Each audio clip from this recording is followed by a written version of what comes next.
Hello and Merry Christmas. Merry Christmas. And welcome to the 2023 Christmas Q&A video. I'm Patrick. And I'm Mary.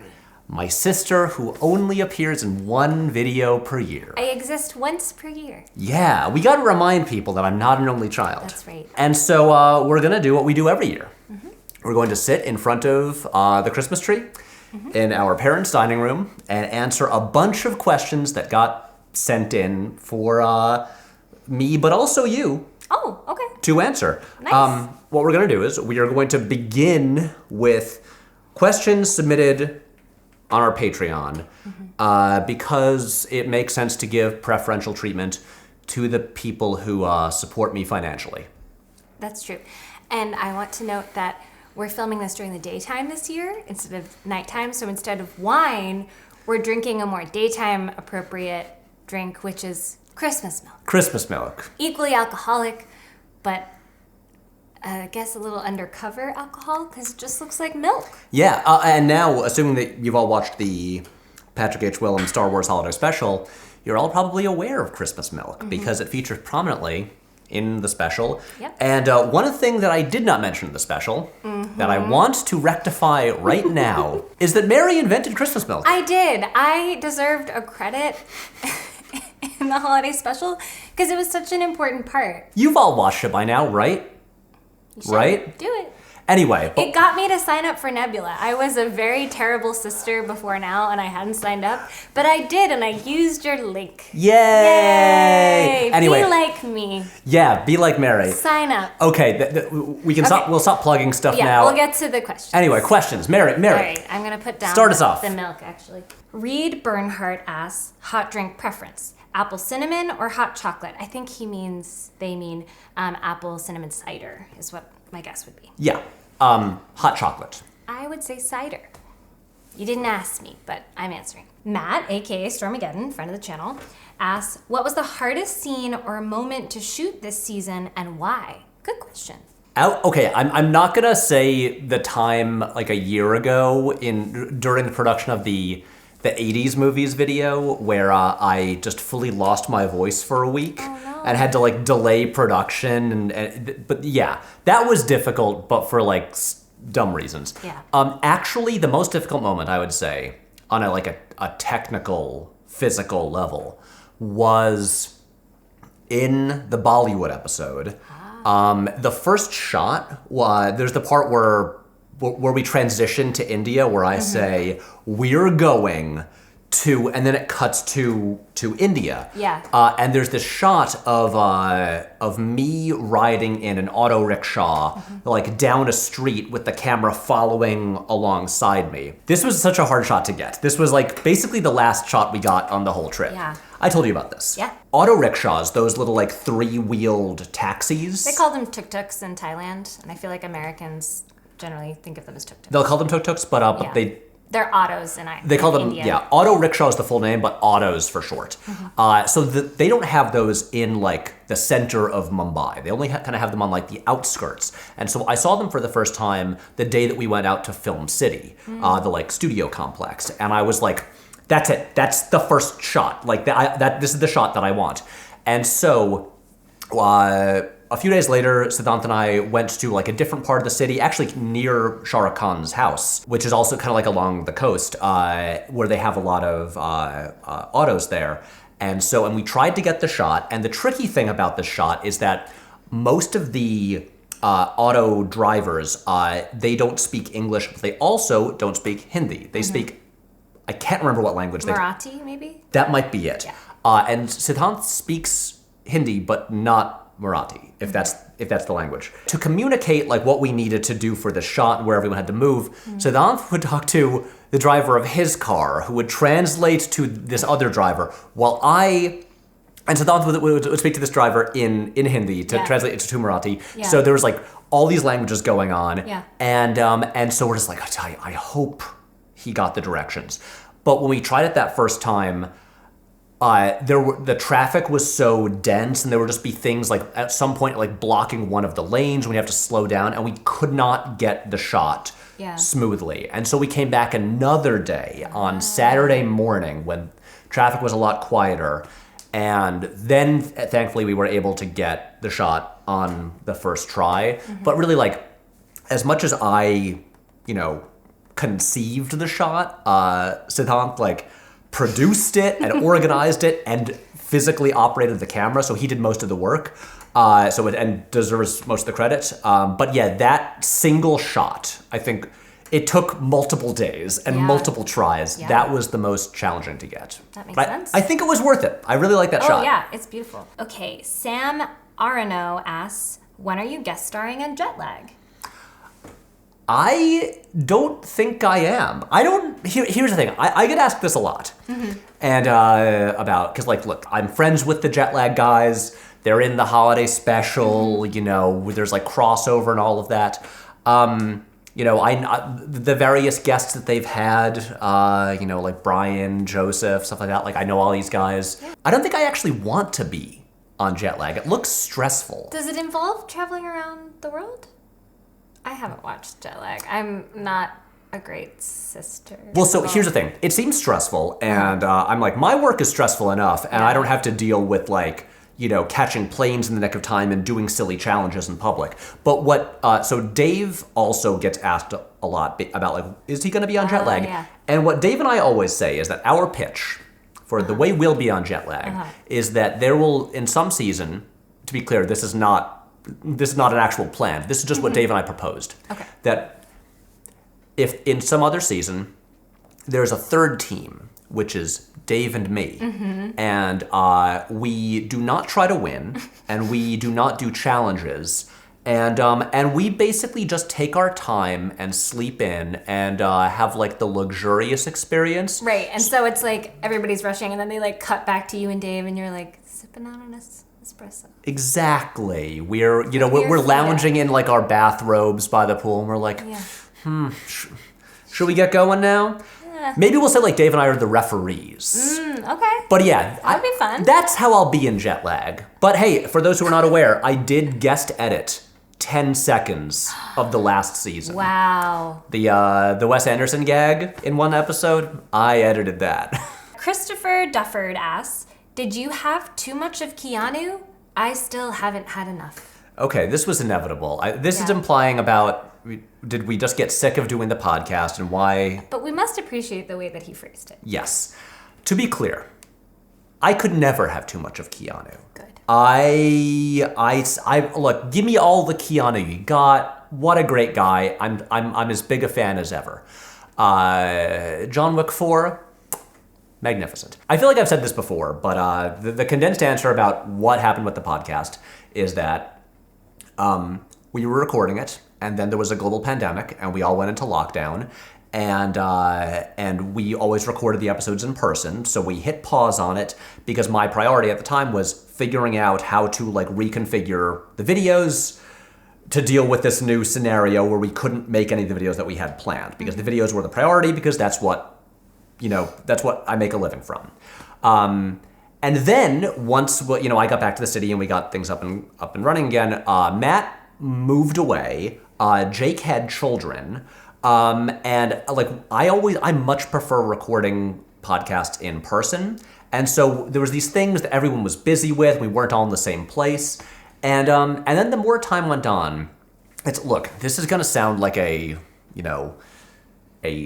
cynical, maybe unpleasant answer, but here is the truth. In recent years, I put a lot of thought into what I devote my time and effort to, because there's only so much time. That's not cynical. Well, that's not cynical at all. Well, so here's the thing. It's the videos take up so much time, if anything, too much time, that when it comes to and the podcast is also a time-consuming commitment. Yeah. I feel like this is just wisdom as you age. I think I've done the same exact thing in my 30s where I'm I have limited energy. What do I want to spend my time on? Well, here's the thing. This is not a science, but what it kind of comes down to is I have to determine if I'm going to commit time and effort to a thing. I'm is it making me money? Mm-hmm. Is it advancing or helping my career? Mm-hmm. Is it fulfilling me creatively? Mm-hmm. Is it fun?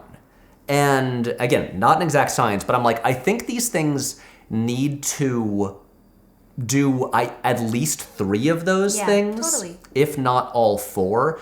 And the podcast never made any money. If anything, it lost money, and it took a lot of time to do. It was fun, but that's kind of it. And I'm like, look, we have as a Patreon goal on the Patreon, it's pretty high, but like a goal where we will bring back the podcast. And it's a goal where if we reach that number of Patreon supporters, that means enough money would be coming in that I could like hire producers and editors and people to take some of the extra work off my hands, and then maybe book sponsors on it. And so basically, if I could afford to, and if the podcast were actually like making a profit, then I would bring it back. But right now I gotta prioritize the things. I don't think you need to feel guilty about that. I don't think there's lots of things that if I had unlimited time and money in my life, I would do as well. And it's just like, you just can't do everything. It's true. Yeah. It's true. So there you go. But no, have not had enough of Keanu. Probably never will. We love Keanu. We love him. You heard it here. Yeah. Okay, Harrison Webb asks kind of classic question. What's your favorite non-2023 movie you saw this year for the first time? It could be one of the Bollywood ones. Ooh. Maybe DDLJ, maybe Om Shanti Om. I will say, during the summer, I was catching up on a bunch of ones from like the 60s and 70s I hadn't seen before. So like, What's Up, Doc is up there. I have no idea what that is, but it just makes me think of Bugs Bunny. Well, it kind of is. Mary, you would love it. Oh yeah? Is it animated? No. Okay. It's the movie that Peter Bogdanovich made, I think, before Paper Moon. It is a screwball comedy with Ryan O'Neal and Barbara Streisand, and Barbara Streisand is basically just playing human Bugs Bunny. What? It culminates in one of the greatest car chases of all time. Wow. It is so silly. Ooh, I want to see it. Basically, he's a very uptight guy who goes to a conference, and she's just this basically Bugs Bunny who just shows up and makes his life chaos. Wow. And then maybe they fall in love. Ooh, it is so great. But what I watched some John Frankenheimer ones I hadn't seen before, like 7 Days in May and The Train, which were both awesome. On the totally opposite end of the spectrum, Straw Dogs, which is not a laugh riot, but is really great. I don't have a one clear answer, but one of those. Those are good options. Yeah. Good job. Noah Lieberman wants to know, should we start making intermissions the norm for 3.5-hour movies? Do you think it improves the viewing experience or detracts from it? Well, I know my opinion on that. Yes, you should. As someone with a small bladder, if it's over 3 hours, the second half of the movie, I'm just stressing about having to pee. Okay, so that's my answer. My maybe hot take about the intermission thing is that, especially like on like film Twitter, I feel like in recent years there's so much demand. People like being like, bring back intermissions. The thing is, intermissions died out in the 70s, like before most of us were born. In like, Western film. In Western film, yes. Yeah. That's very. Well, I'm going to get to that. Yeah. But it's the thing where none of us like grew up, having intermissions with movies, assuming that you're, in the West. Those are a thing from like way before our time. And here's my thing: if filmmakers want to add intermissions to their movies, great. I enjoy an intermission, but we should not do what they do in India, where they force an intermission into literally every single movie that plays in theaters. Every American movie just stops halfway through, even in the middle of a scene, for an intermission. And it's the thing like, look, I watched Killers of the Flower Moon in theaters. I did not mind the length at all. I'm not gonna go to Marty and be like, you gotta put an intermission in, because I don't know if that movie needs an intermission, despite its length. It might disrupt the flow. If they came back into style with people choosing to do them, cool. I do not think that they should be mandated, and I don't know. There's been a lot of long movies this year. I mean, 3 hours, I don't think you need an intermission. like well over 3, like Return of the King, I had to pee so bad. And then it was like really detracting from my viewing experience because I'm like, oh, I want to stay. I don't want to miss anything. This is important. I'm like feeling emotional. It's the end of the series. But I just had to pee. And it was very distracting. I will say I've had that thing of having to pee during movies that were just 2 hours long. And the really long movies this year that you didn't see any of, I just peed like twice beforehand and I was fine. Okay. Yeah. Also, here's the thing. The best take on the peeing thing is what James Cameron said a year ago when Avatar 2 came out, when they were like, when should people go to the bathroom during the movie? Because it's very long. And he goes, whenever they want. I made a good movie. They can come back and see it a second time and catch the part they missed. All right. So there you go. That's a good answer. Yeah. I thought you were going to say that he said, pee your pants. No. He's just like, well, I don't care. Go pee. You'll see it again. Okay, cool. Okay, the next one is fun. Cameron Gillum wants to know. It's time for my annual Taylor Swift themed question. Oh boy. Wait till the end to really get the full question. If you were to make a modern retelling of classic literature, a la Clueless, Anyone But You, etc., which would you adapt starring Taylor Swift and the Muppets? So basically like a Muppet retelling, but the star is Taylor Swift. Okay, I need you on this as well. Yeah. Okay, so I feel like the first question is, what would be a good movie or like thing to adapt that Taylor Swift would work in with her persona? Because her movie choices are mostly strange, and I feel like don't utilize like her actual attributes. Like, why is she like the sexy cat in Cats? She's not like early 90s Madonna. Certainly not. But Yeah. it was Cats. No choice made in that movie made any sense at all. Classic literature. Do we go to like a Jane Austen thing? I feel like that fits more with like her songwriting and the kind of narratives she's in. Like, I could see her being an updated version of like a Jane Austen protagonist. Right. Like, she would kind of work as Emma. But the thing about Emma is that she's like a little bit unlikable. Right. Doesn't quite work for her, but she's also like the ultimate it girl, which does work for Taylor. Persuasion doesn't work. It's too sad. But then there's the thing of, but then if there's a love interest, is the love interest a Muppet? Or is that? I would love that so much. I don't think it has to be. I think like. Do we do like Jane Eyre? An updated Jane Eyre? I was just thinking of Jane Eyre. Well, I mean, it's. Okay, actually, a Muppet retelling of Jane Eyre would be hilarious because it's so like gothic and melancholy and serious, and so it would, I think, very easily turn comic. Yeah. With Muppets, which might be hilarious. And then if you had Taylor as like the straight woman, and you've got the crazy wife up in the attic, and that's Miss Piggy. And that's Miss Piggy! Yeah. And she's revealed halfway through. Okay, you heard it here. Jane Eyre, starring Taylor Swift and the Muppets. And Miss Piggy. All the Muppets, but, Miss Piggy. Oh, Noah Lieberman has a second question. They say, this is not a question, just an excuse for you to spend as much time as you want talking about the resurgence of Josh Hartnett. Merry Christmas. Josh. Thank you, Noah. Josh, I will make this very quick. Okay, I should say, I feel bad as, one of the biggest Josh Hartnett experts in the world. I still have not seen Operation Fortune. It came out in theaters while I was in India, and I missed it, and I haven't caught up with it yet. I will soon. I also did not watch his episode of Black Mirror from this season because I kind of like fell off.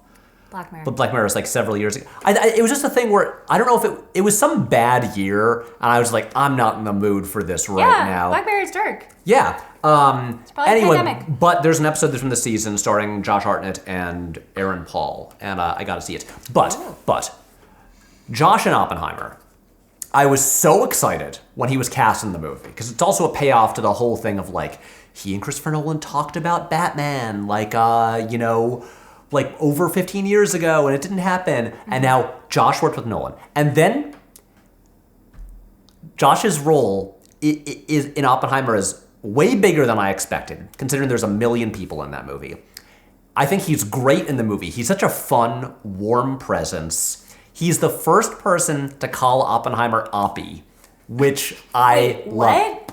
Oh yeah, you haven't seen Oppenheimer. No. Once again, continuing my trend of just Mary hasn't experienced. I mean, I know about Oppenheimer at least. I'm not like that much living under a rock. Right. Dad saw it. Well, I took him to see it. Well, yeah. I mean, it's a perfect dad movie. Yeah. It's a movie for everybody. Yay. Anyway, it's a thing. Calls the movie Oppie? Well, no, Or the Josh's character calls Oppenheimer Oppie, and then everyone starts calling him Oppie. Really? Yo, Was that yeah. a thing in real life? People called him Oppie? Yeah. That's so silly. It's like, people will be chanting, like when he's giving a speech, going, Oppie, Oppie, Oppie. Wow. And anyway, look, I know some people complain that Ernest Lawrence is anti-labor, and look, I'm not defending him as a person, but I think Josh is great in the movie, and now he's going to be in the next M. Night Shyamalan movie. Wow. The heartening that we predicted for so many years is really did. happening. Also, when Josh has single card billing in the end credits of Oppenheimer, I was so proud and so happy for him. He looked great at the premiere. I'm like, that's a goddamn movie star right there. Mm-hmm. He's back, baby. Yeah, there you go. Josh Hartnett talk. Wow, I'm happy for you. Thanks, Mary. And for Josh. You should see Oppenheimer. I want to, yeah. Yeah? I just haven't. Hey, maybe, it's coming back to theaters yet again. Really? Wow. Yeah. Cool. Mary, it has been playing for so many months. You can go see it. I can. Yeah. Yay. Someone named 4 asks, do you think Paul King did a good job of making a good Wonka movie? I'm curious to see what you think of it, given how much you enjoy the Paddington movies. I'm curious too. I've been meaning to ask you. I haven't seen it yet. Oh! I'm gonna try to catch it in maybe in the next few days. Yeah, cool. Have not yet seen Wonka. I will. So yeah. All right. But I will see anything Paul King makes. Good. He's the best. Yeah. Sebastian Castellanos wants to know, since you made it no secret how much you love comics, have you ever thought about writing a comic? P.S. What Patreon goal do we have to reach to have you do a Patrick Explains the Owl House and why it's great? Okay, first question. I genuinely have no interest in writing comic books. Really? I did in high school for a few years, and then I realized that I was actually more interested in making movies. And the thing is, I write stuff so that I have things to direct or make. A career as a writer is not something that I'm really trying to carve out for myself. And if I write anything, it's I don't know, I'll write screenplays. I love comics. No interest in writing them. All right. That's for other people. Cool. And then second part, what Patreon goal? Yeah. I don't know. It would have to be a higher goal because I've never watched The Owl House. I know people like it. What is it? It's an animated show that I believe was on Disney XD. Is it an anime or no? No. Okay. I believe an American animated show. Okay. I know Mike Curran, one of our writers, is a fan. But I people like it a lot. But look, it would have to be a higher Patreon goal so that we would make more money, so that I could afford to take time off to watch that show. Because TV shows take time to watch. Yeah. There we go. There you go. Moving on. Max Brennan asks, or Brannon, for both of you, what is your favorite thing about having a sibling? Very nice. Someone with whom to commiserate about how terrible our parents are. Yeah, we could. I know someone really who understands my pain. No, I'm kidding. Our parents are obviously lovely. Yeah. Well, we grew up in the woods without kids around. So when we were younger, it was nice to have a person there to hang out with. That's such a sad answer to the question of good thing Mary was around because she was a person. I didn't really like anything about her, but she was there. Yeah. Well, I will say, here's the thing. Plenty of people don't have good relationships with their siblings. So, I'm not happy that I have a sibling. I'm glad that I have Mary as a sibling. That's nice. It's That's very nice. Really, the answer to this question is not what's great about having a sibling. It's what's great about Mary. And That's so nice. Mary's just cool, and she's fun, and despite living in Vermont, she has many qualities. You didn't even say good qualities. You just said qualities. Well, qualities aren't bad. Yeah, but qualities could be bad. You say that someone has bad qualities. That's true. I think that they're just the qualities is a neutral term. Okay, Mary has many good qualities despite abandoning me for the state of Vermont. I didn't abandon you. I just moved. We lived in the same city, and it was lovely. And I told you for many years, I said I'm not a city person. And it's exhausting for me to be here. And then I moved, and I was within walking distance of her apartment. Yep. And then she moved away. Yes, I did. And it has been almost 5 years since that happened. And I haven't gotten over it. Mary, well, what's great about having a sibling? I love all of our weird inside jokes and the fact that I can be sillier around you than pretty much anyone because I kind of revert to being like 5 when we're back together. Yes. Patrick gave my parents and I a very sweet present for Christmas this year, which is that he gave us a framed photo, each of us, of the best photo of Patrick and I as little kids when I'm like 3 and he's like 5. No, we're younger than that. You think I'm like 2 maybe? It's like 2 and 4. Yeah. And we're sitting on the stoop and we're looking at each other and then my t-shirt is on backwards and Patrick has a polo with a popped collar and we're so cute and he gave it to me on Christmas morning and I cried because it was just so sweet. I wasn't expecting that. It was so nice. So, I think that must have answered the question. Yeah, somehow. you like having a sibling who gives you good gifts that make you cry. Yeah. Yeah. That's it. Moving on. Danny Cox says, for both of you, what are some books you would want to see adapted into movies? Patrick, are there any of these you'd want to make yourself? Whenever I get a question like this, I just totally go blank. I have some answers. Yes, what would you like to say? I have been really into sci-fi lately. I don't know, last 5 years. And there are some books that I think would be amazing as movies, but also I think I would be a little nervous if they announced they were going to adapt them because I also would have very strong feelings about the adaptation. Okay, so Ancillary Justice is a phenomenal sci-fi book if you haven't read it. The Locked Tomb book series, there's 3 of the 4 books out. Get a load of the nerd over here. I was just telling you about them the other day. So good. I think those in particular, particularly Gideon the Ninth, the first, would make it an amazing movie. And I was saying that Mike, one of our writers, is also a big fan and wrote a reference to those books into the latest video that we ended up cutting out on set. We had to rework the scene a little bit. Gotcha.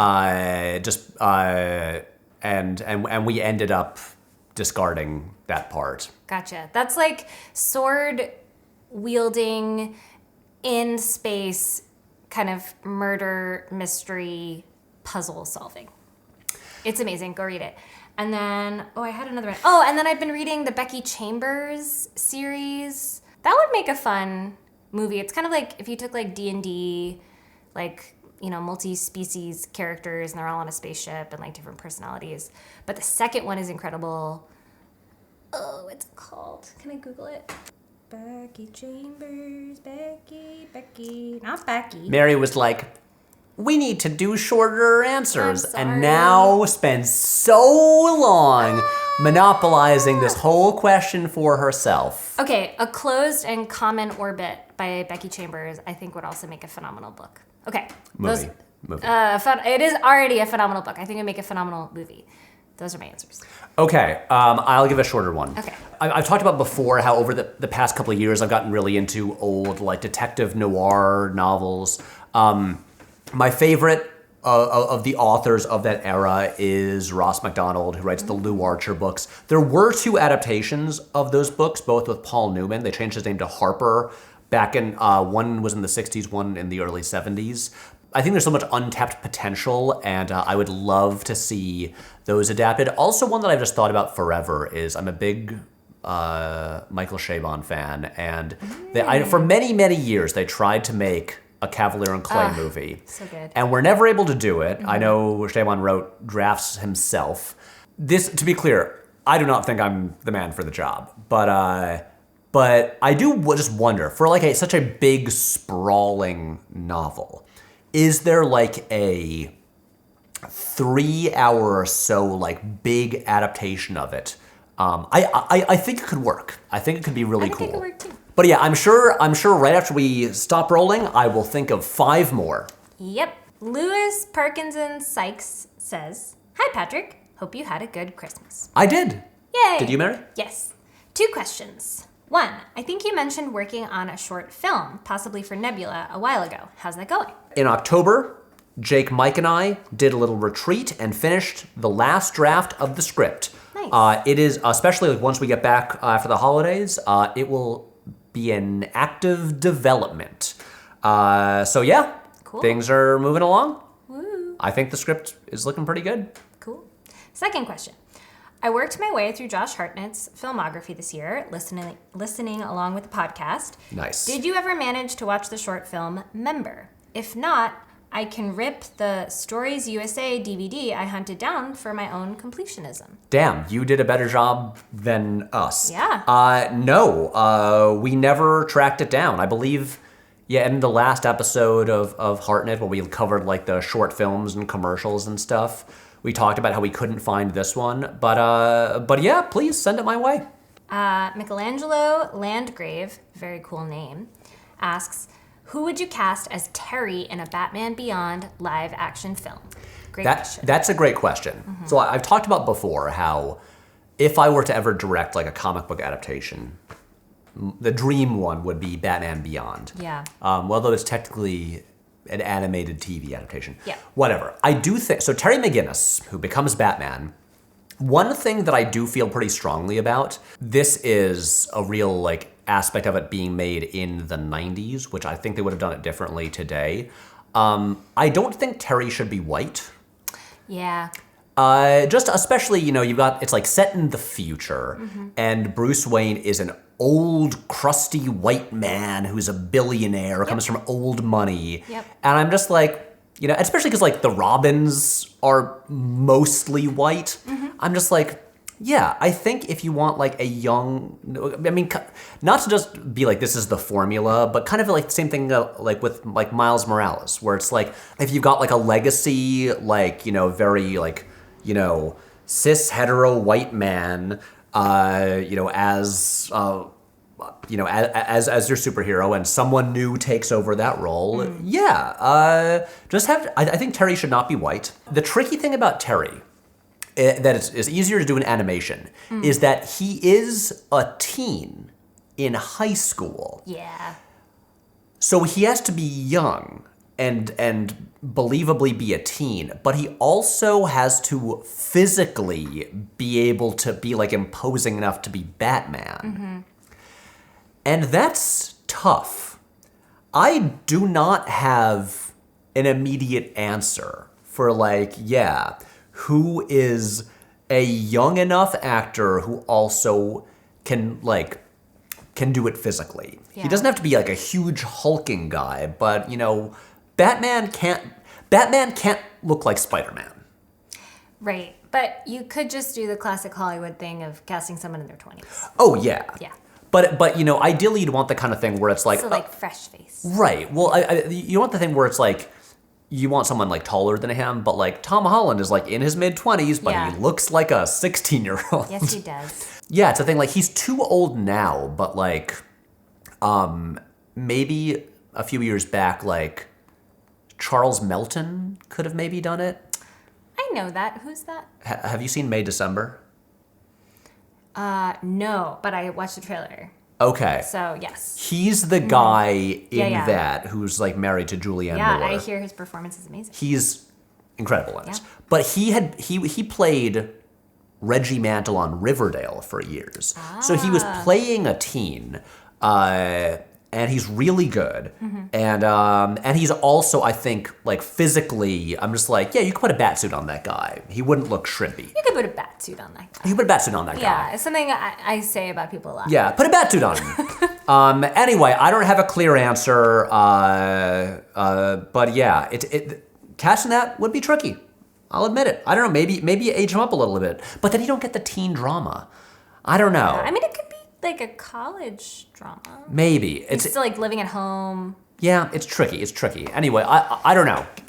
Get back to me once they hire me for it, which they never will. They might. You never know. I gotta Never direct say other never. stuff first. Anyway, let's move on. Okay. Ashling asks, have you read Nausicaa yet? And if you have, what are your thoughts on it? I still have not. The Nausicaa graphic novel, or manga, is still on my to-read stack. I'm working through a big stack of graphic novels I bought over the years that I haven't read yet. I'm getting to it. I was just looking at it like a couple weeks ago, being like, especially I think like, Oh, do you own it? Yeah, I got it for Christmas like a couple of years ago. Oh. But yeah, I think especially after like seeing The Boy and the Heron, I was like, man, I gotta read Nausicaa. I gotta consume every Miyazaki thing that I haven't yet. And it was his first big thing. Yeah. Yeah. So yeah, soon, but not yet. I have read part of a volume. I worked at the library in college and I shelved books. And sometimes if I was shelving a cool book, I would stop and read part of the book because I was a bad employee. I also had that same job. Yes. And I was also a bad employee. I think I recommended that you get that job. Yeah, you were like, it's an easy job. Yeah, And you're it totally was. unsupervised. You just wander around the library. Shelve books. And if you want to take a nap on the job, you can't. We shouldn't say that. No, we shouldn't say that. Don't do that, kids. Work hard. Very interesting and cool. And it's nice to like, it kind of unfolds more slowly than the movie, which is kind of nice to spend more time with it. So anyway, Ashling also had a side note. They say, side note, this holiday special was great. Thank you for sharing your thoughts on that subject, despite all that can come with it. So thank you so much for watching. And you know what? It makes it a lot easier when there's no comments section. And generally people who are signed up for Nebula are already pretty chill and they're gonna react in a chill way. So yeah. Yeah, nice. So far, the response has been great. Good. Okay, Adam Povey asks, can you remember a time that Mary recommended a film to Pat? Yeah. I feel like it would probably be Jane Austen adaptations. You were the one who was like, I remember when I watched the 2005 Pride and Prejudice on my own, and I was like, Mary, I liked it a lot. And you were like, you should watch Sense and Sensibility now. And I watched it and I was like, Mary, this is great. Ang Lee, yeah. Do you remember the time that for my birthday, the whole family watched I think it's 1999 BBC. No, earlier than that. 1997? The 90s BBC miniseries version of Pride and Prejudice. Which is 6 hours long. We watched it all in a day. And you liked it. It was really good. Yeah. Colin Firth, what a guy. Such a good Darcy. Anyway, yeah. Oh. Yeah. The Black Stallion. The Black Stallion! I'm sorry I yelled. It was probably, you're going to have to correct that in the audio. It's so good. It's beautiful. Yeah, The Black Zoe Stallion Deschanel's dad is the editor. I never remember. Caleb Deschanel. He's the cinematographer. I meant to say that. He's the cinematographer, right? Because I was just talking about how beautiful it is. Caleb, right? Yes. Caleb Deschanel is one of the greatest cinematographers ever. Mm-hmm. I mean, he shot The Right Stuff. He shot The Natural. But yeah, The Black Stallion, directed by Carol Ballard, is... It's a great movie. It is when... Sometimes people are like, ooh, what maybe underseen like Criterion Collection Blu-ray should I get? And one of the ones I always recommend is The Black Stallion. Beautiful. That is a movie you want like a really good, high quality, like restoration of, because it looks so good. And Mary recommended it to me. Yay. Me. Go Mary. Okay. JB says, I went to Oberlin, so I selfishly have to ask each of you for your most Oberlin story. Mine is hearing a group of people singing the campus security blotter, amazing, and coming to an entry that campus security went to Harkness, which is a dorm, thinking they smelled burnt marijuana, but it turned out to be burnt kale. That is perfect. Harkness is the most hippie of all the dorms. So it's a co-op, which is a dorm that like everybody cooks their own food there, and it's like the most hippie of all of them. Yes. Yeah. I didn't live there. Neither of us did. So, do you have a most Oberlin story? I do. Okay, so there's this week, I think it's in April, it's like after, admitted students get their acceptance letters, and it's called All Roads Lead to Oberlin. It's this big, like, admissions event, so it's like incoming students, they're still considering whether or not they're going to decide on Oberlin. So they come, and there are all these admissions events, Oberlin's trying to, like, look their best for all these potential students. And it must have been when I was a sophomore, because there was this student, Kaylin Sherrard, who was Patrick's year, 2 years ahead of me. Mary, I was thinking of Kaylin for like my story. Okay, so Kaylin was one of the most out there people on campus while we were both at Oberlin. And he since went on to be like slightly infamous, where he was like featured in like the New York Magazine and like The Daily Show. Yeah. And he was like basically, I actually recently, I thought of him, and he has a Wikipedia article. Oh.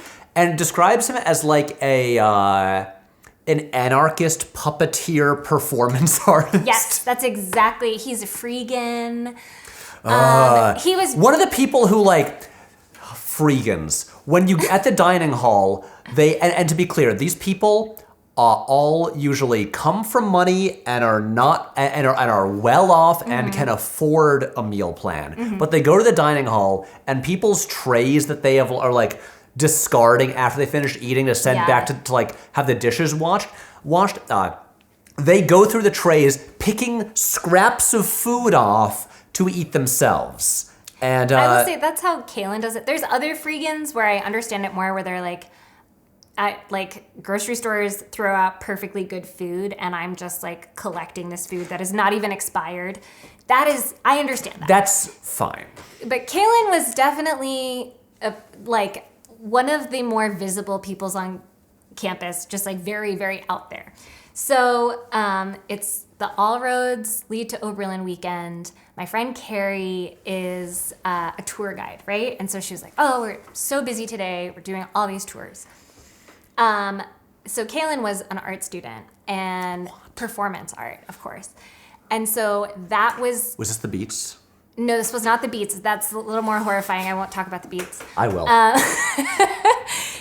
He decided to premiere this performance art piece that he'd been planning, where he was walking around the center, Wilder Bowl, like the center of campus, dressed only in a loincloth that was nude, like skin colored. So he looked naked while dragging a sculpture that was like just like a huge pile of trash that was tied to him. So he was just dragging this pile of trash around campus.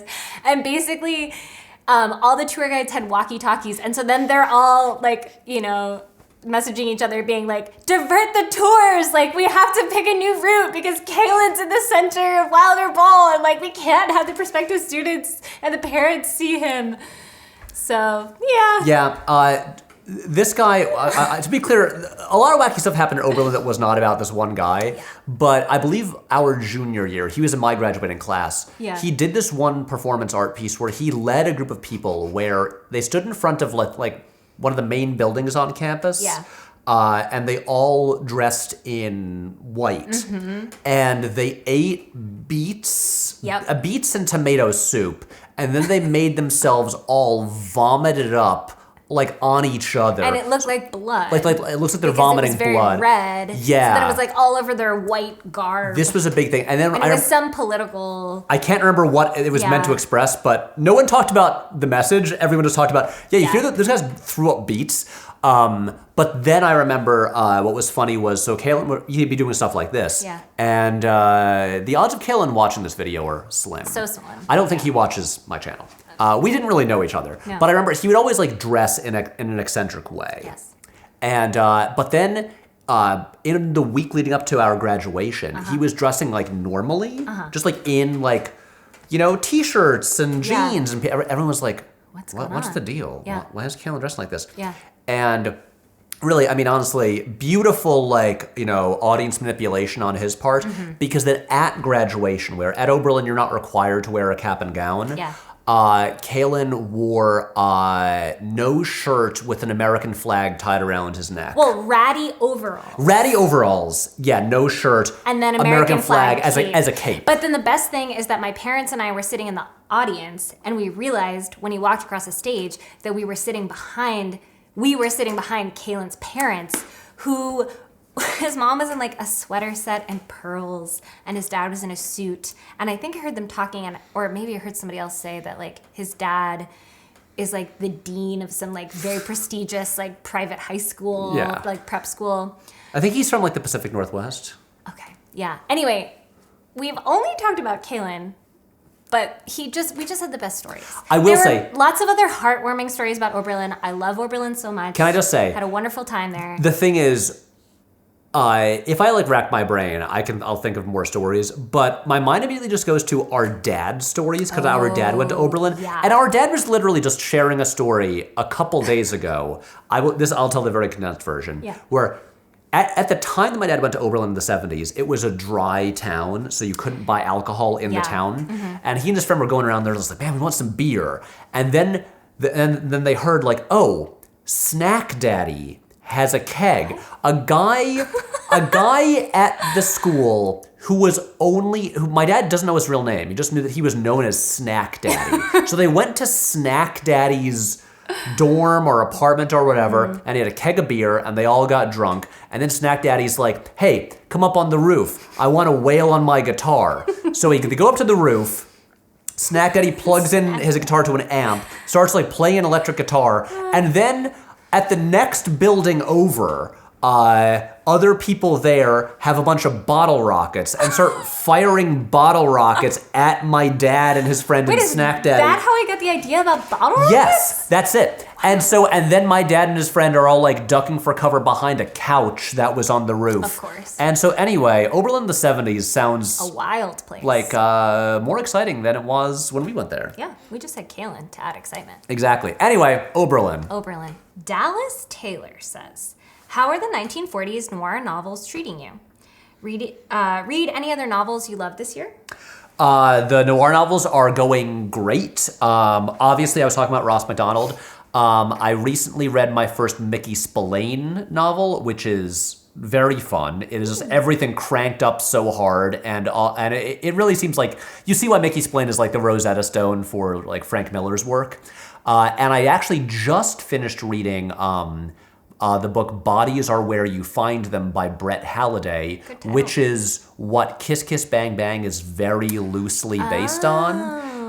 Like if you look at the opening credits of Kiss Kiss Bang Bang, it says based in part on Bodies Are Where You Find Them. And it's the fun thing, because I love that movie, and I was like, how is this adapted from it? And basically, everything in Kiss Kiss Bang Bang is like totally original, except the mystery. The stuff about like the murders and like the the daughter of this one guy being swapped out with a double and then hidden at this mental hospital.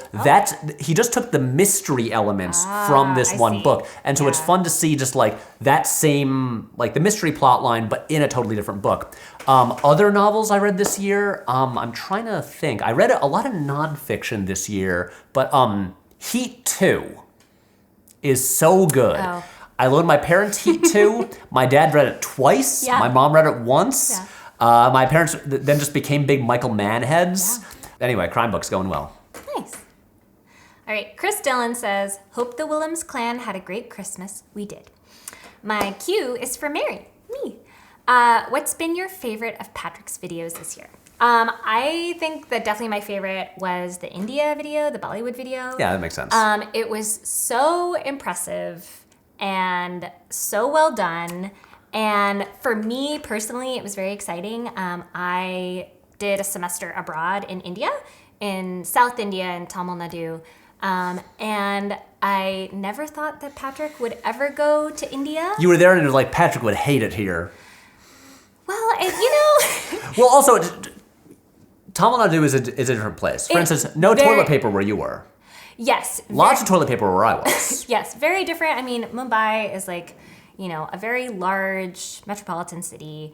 and I was in a very small city in South India, and We had some cows in the streets, but you had more cows in the streets. many more cows. And India, just such a vast and diverse place, and just every area is like often so wildly different than other areas. But I was so proud of you for going, and it was such a joy to watch and like talk to you while you were there. And you and Siddhant are like such a great duo. I mean, I think that's like probably the best video of the season. Yeah, that's a good one. It was fantastic. Thank you. Yeah. All right, Marilyn says, Merry Christmas, Patrick and Mary. Merry Christmas to you too. I'd love to hear more about the inspiration behind and creation of novels. Thank you. Novels. So I should say, I tell the whole story behind the development of novels in the latest Patrick Replies video that I haven't edited yet, but have shot, because it's the Replies video about the Rock Reynolds video, and that's the first novels one, so obviously there's novels questions. So I'll do the condensed version here. Basically, we had no original plans for novels until Dominic Curie from the company Camera Sauce Productions got in touch with me, and he builds puppets and does stop motion animation, and is just like, hello, would love to work with you. You know, here's stuff that, you know, we could do, and right away, and Jake had the initial idea, because there was a much earlier version of novels in a script that we wrote that really Jake created the character back in 2015. Wow. And originally Novels was just like a little alien that was kind of like Salacious Crumb, who only said his name, who just went like a Pokemon, just went, Novels! Was it always named Novels? Always Novels. Oh, wow. That's the thing. Cool. The idea of a little creature named Novels has been with us for like 8 years. Love it. And so when this came up, we were just like, we gotta bring Novels to life. And then it developed over time. It was, I mean, look, Dominic deserves most of the credit. He did the design. He would send me options, and I'd be like, that one. He'd draw like a page of like 20 nose options, and I'd be like, that nose. Like color scheme and all of that. We would make his life harder by being like, what if he could sneeze and spray water? And then Dominic built a whole contraption to make him sneeze and spray water. And basically the thing with Novels was that we want, especially knowing that when he'd show up, people would be like, oh, is this like the new Charles? Is he gonna be evil? All that stuff. We're just like, no, what if we just make a guy who's really nice and upbeat and just trying his best, and Patrick just can't stand him. Patrick's just and really everyone jerk. else likes him, but Patrick doesn't get it. You're a big meanie. Yeah. I keep getting messages about like, stop being so mean to Novels. I mean, fair. He's doing his best. He's very nice. He's very nice. Yeah. Yeah. But yeah, so that's the condensed version of Novels. Yay! All right, Charles Arthur says, happy this time of year, guys. Patrick, do you have any thoughts on MMORPGs other than they exist? I've actually been watching someone play Final Fantasy XIV with a focus on story.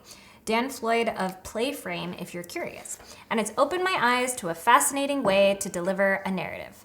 I have a question. What's an MMORPG? Mary, I thought that question might be coming. Yeah. It stands for Massively Multiplayer Online Role-Playing Game. So, like World of Warcraft.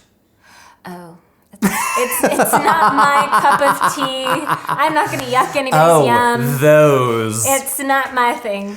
Wait, but there's a Final Fantasy XIV that's like an MMORPG? Yeah. Final Fantasy XIV was is like an online multiplayer game. So I will say, I do not have much of a take beyond they exist. Have never actually played one. As many of us know, I do not play a lot of video games, and my general thing is, if I play a video game, it is a single-player game that has an end to it.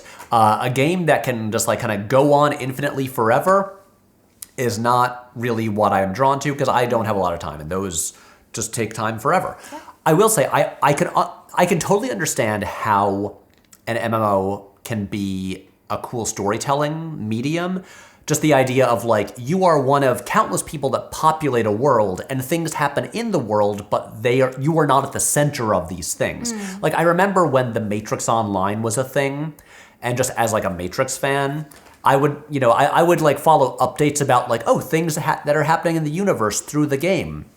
And again, I totally see what's interesting about it. It's just a thing that, just because of my like, me not being a big gamer, it's not something that I ever see myself devoting time to. But yeah, look, I would love to watch video essays on this topic from other people who are better suited for that. You don't have to make every video essay. You can watch some. No, this is like, if Jacob Geller hasn't covered this already, he would do such a good like version of this. Dan Floyd of Playframe might have already made a very interesting video essay. Well, it seems like he's playing it. Oh, I see. It's like a let's play. I see. Yeah. Robert Secundus says, "What's the most Catholic movie? What's the best Catholic movie?" I will say A Nun's Story with Audrey Hepburn. Maybe it's about a nun. I don't know if it's the best. It definitely. Mary, excuse me. I believe the correct answer is Sister Act 2, Back in the Habit. Oh my God, you're so, okay. I can't even believe that I didn't mention the Sister Act movies. You fool! I love them so. I'm not even kidding. I think Sister Act 2, Back in the Habit is one of my all-time go-to favorite movies. Like, it's one of my comfort movies.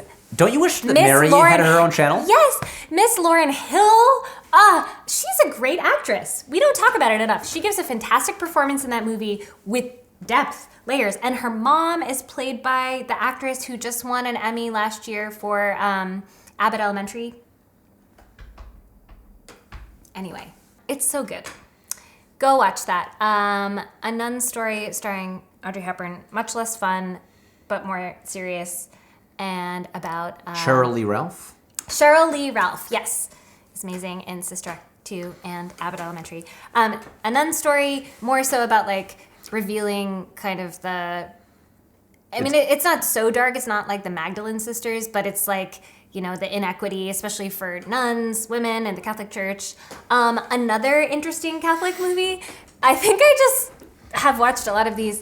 Also, important to note, we were not brought up like Catholic or going to like we're not churchgoers. We're not churchgoers. A religion not a part of our lives.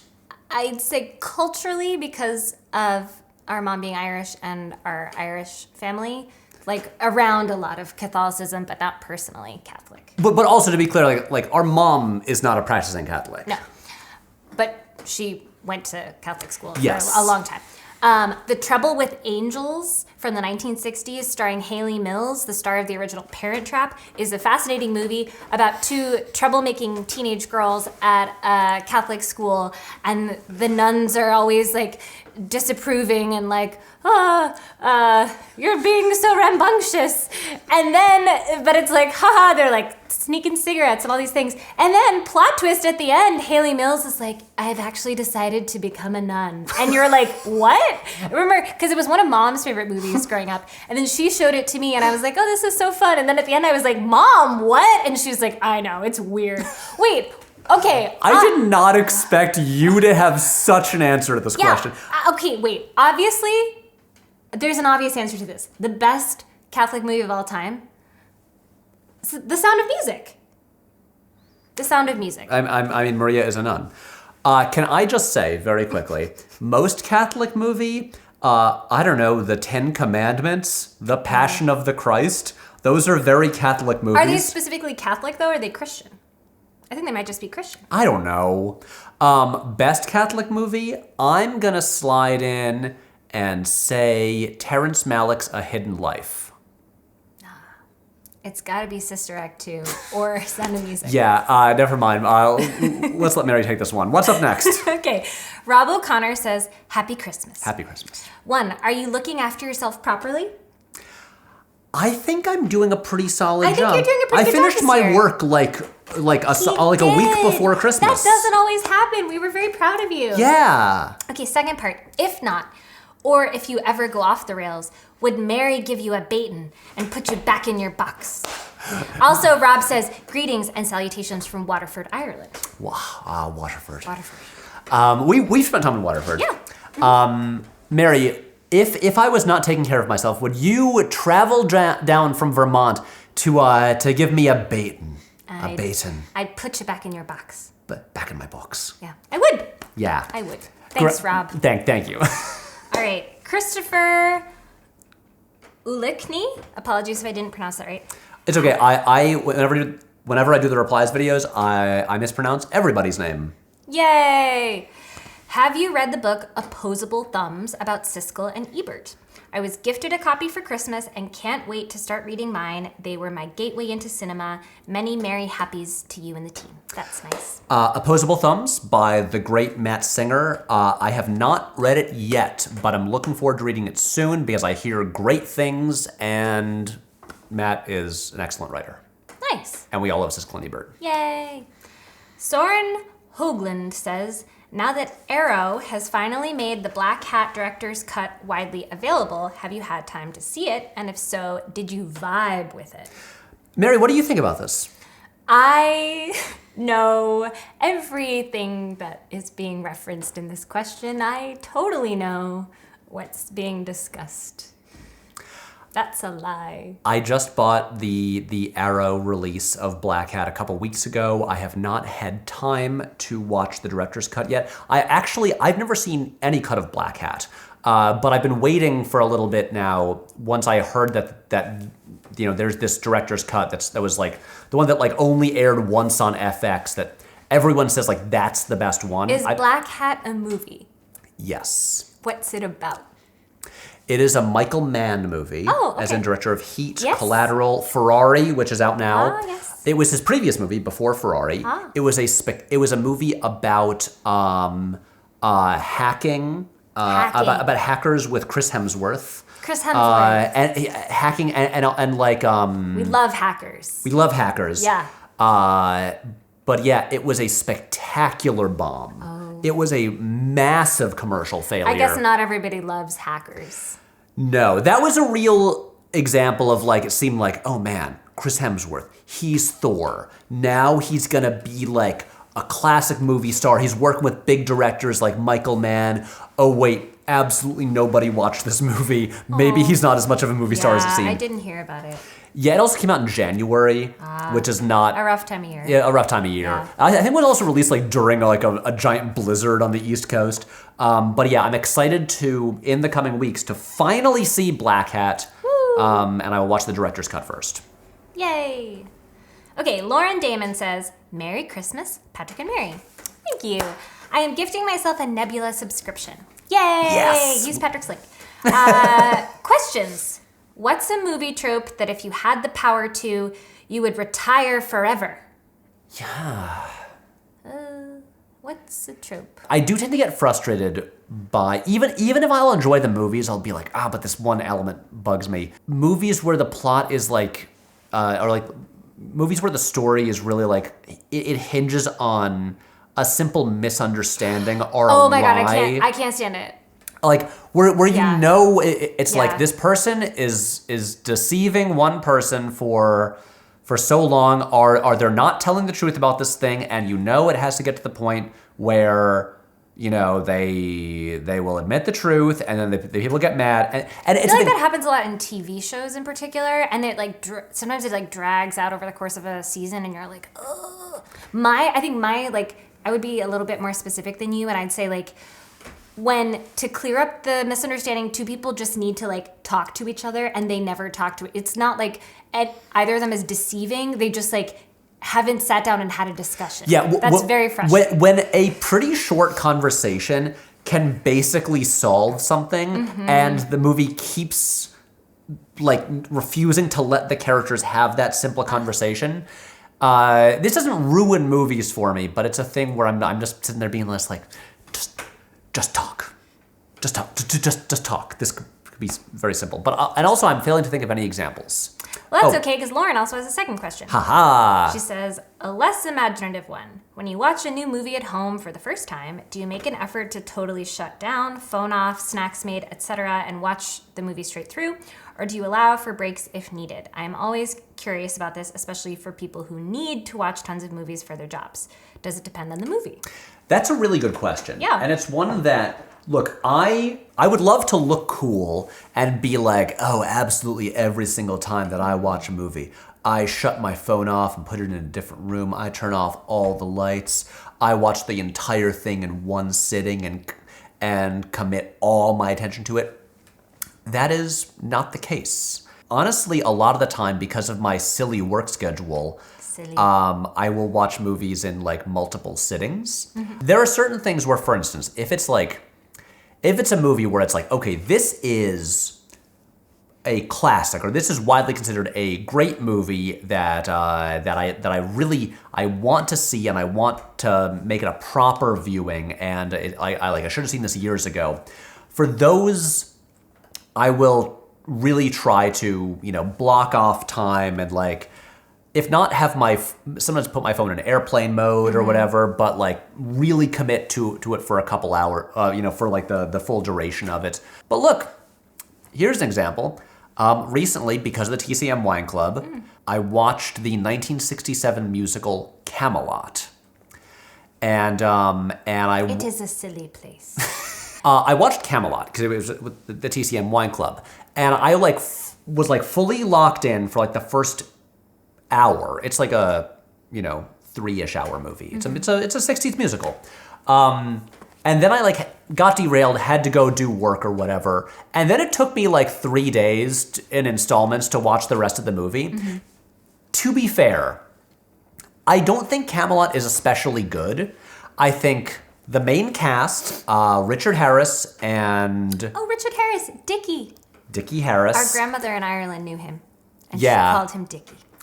Richard Harris and Vanessa Redgrave are both great as Arthur and Guinevere. Oh, and Vanessa Redgrave. Yeah. I think especially those two songs, the main Camelot song is terrific. It is directly adapted from The Once and Future King. I think it's a pretty bad adaptation. It's not a great movie. I wish it were. I'm really curious about, recently they did a revival in New York. On Broadway, right? No, actually I think they did it at Lincoln Center. Oh, okay. But Aaron Sorkin rewrote the book. Ah. And I'm curious because I'm just the book could use some work. Yeah. But that was, it was not a great movie, but yeah, it just because I was so busy, it took me a few days to finish watching it.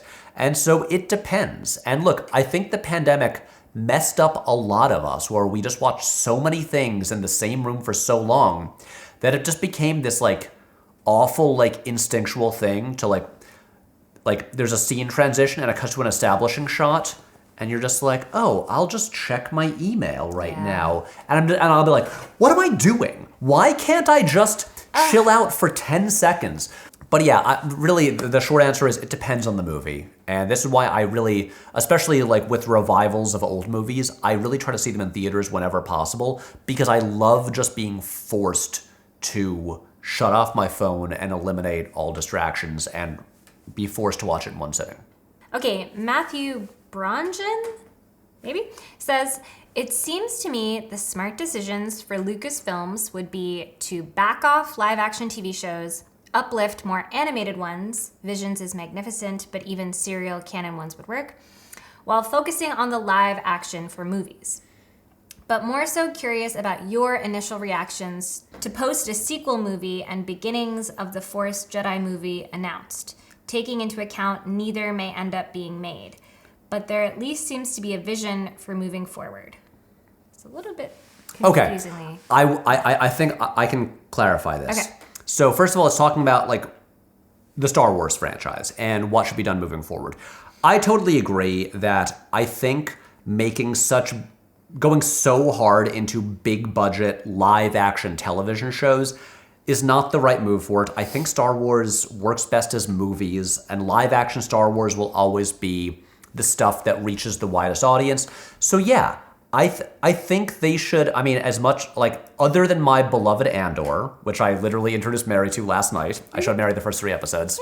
Yeah, if they just stopped making like all the other live action shows, I'd be like, fine, yeah, that's totally, yeah, just make movies again. Make movies. And yeah, make all the animated shows you want, because the animated shows will always reach a smaller audience and will not be branded like the essential core Star Wars. As far as, there's the 2 Star Wars movies in development. There's the one there alluded to in the question, the post-sequel movie. There's the one that's not episode 10, but it's set after Rise of Skywalker, about presumably Rey founding a new Jedi Academy. And then there's the James Mangold one set like thousands of years earlier, about like the origins of the Jedi. Of these 2, look, I will watch them both. I hope they're both good. My thing with the Rey movie, the post-sequels one, is that, look, not everyone feels this way. Rise of Skywalker to me was so kind of like, if you look at this as one big story, that was so like ruinous to the story that I'm like, I care less about stuff continuing on from that, because I don't really want to acknowledge that movie, and it just like nuked those characters so much that I'm just like, I hope it's good. Like, I would love to be proven wrong, but I am just not especially interested in what happens to the world and those characters in the aftermath of that.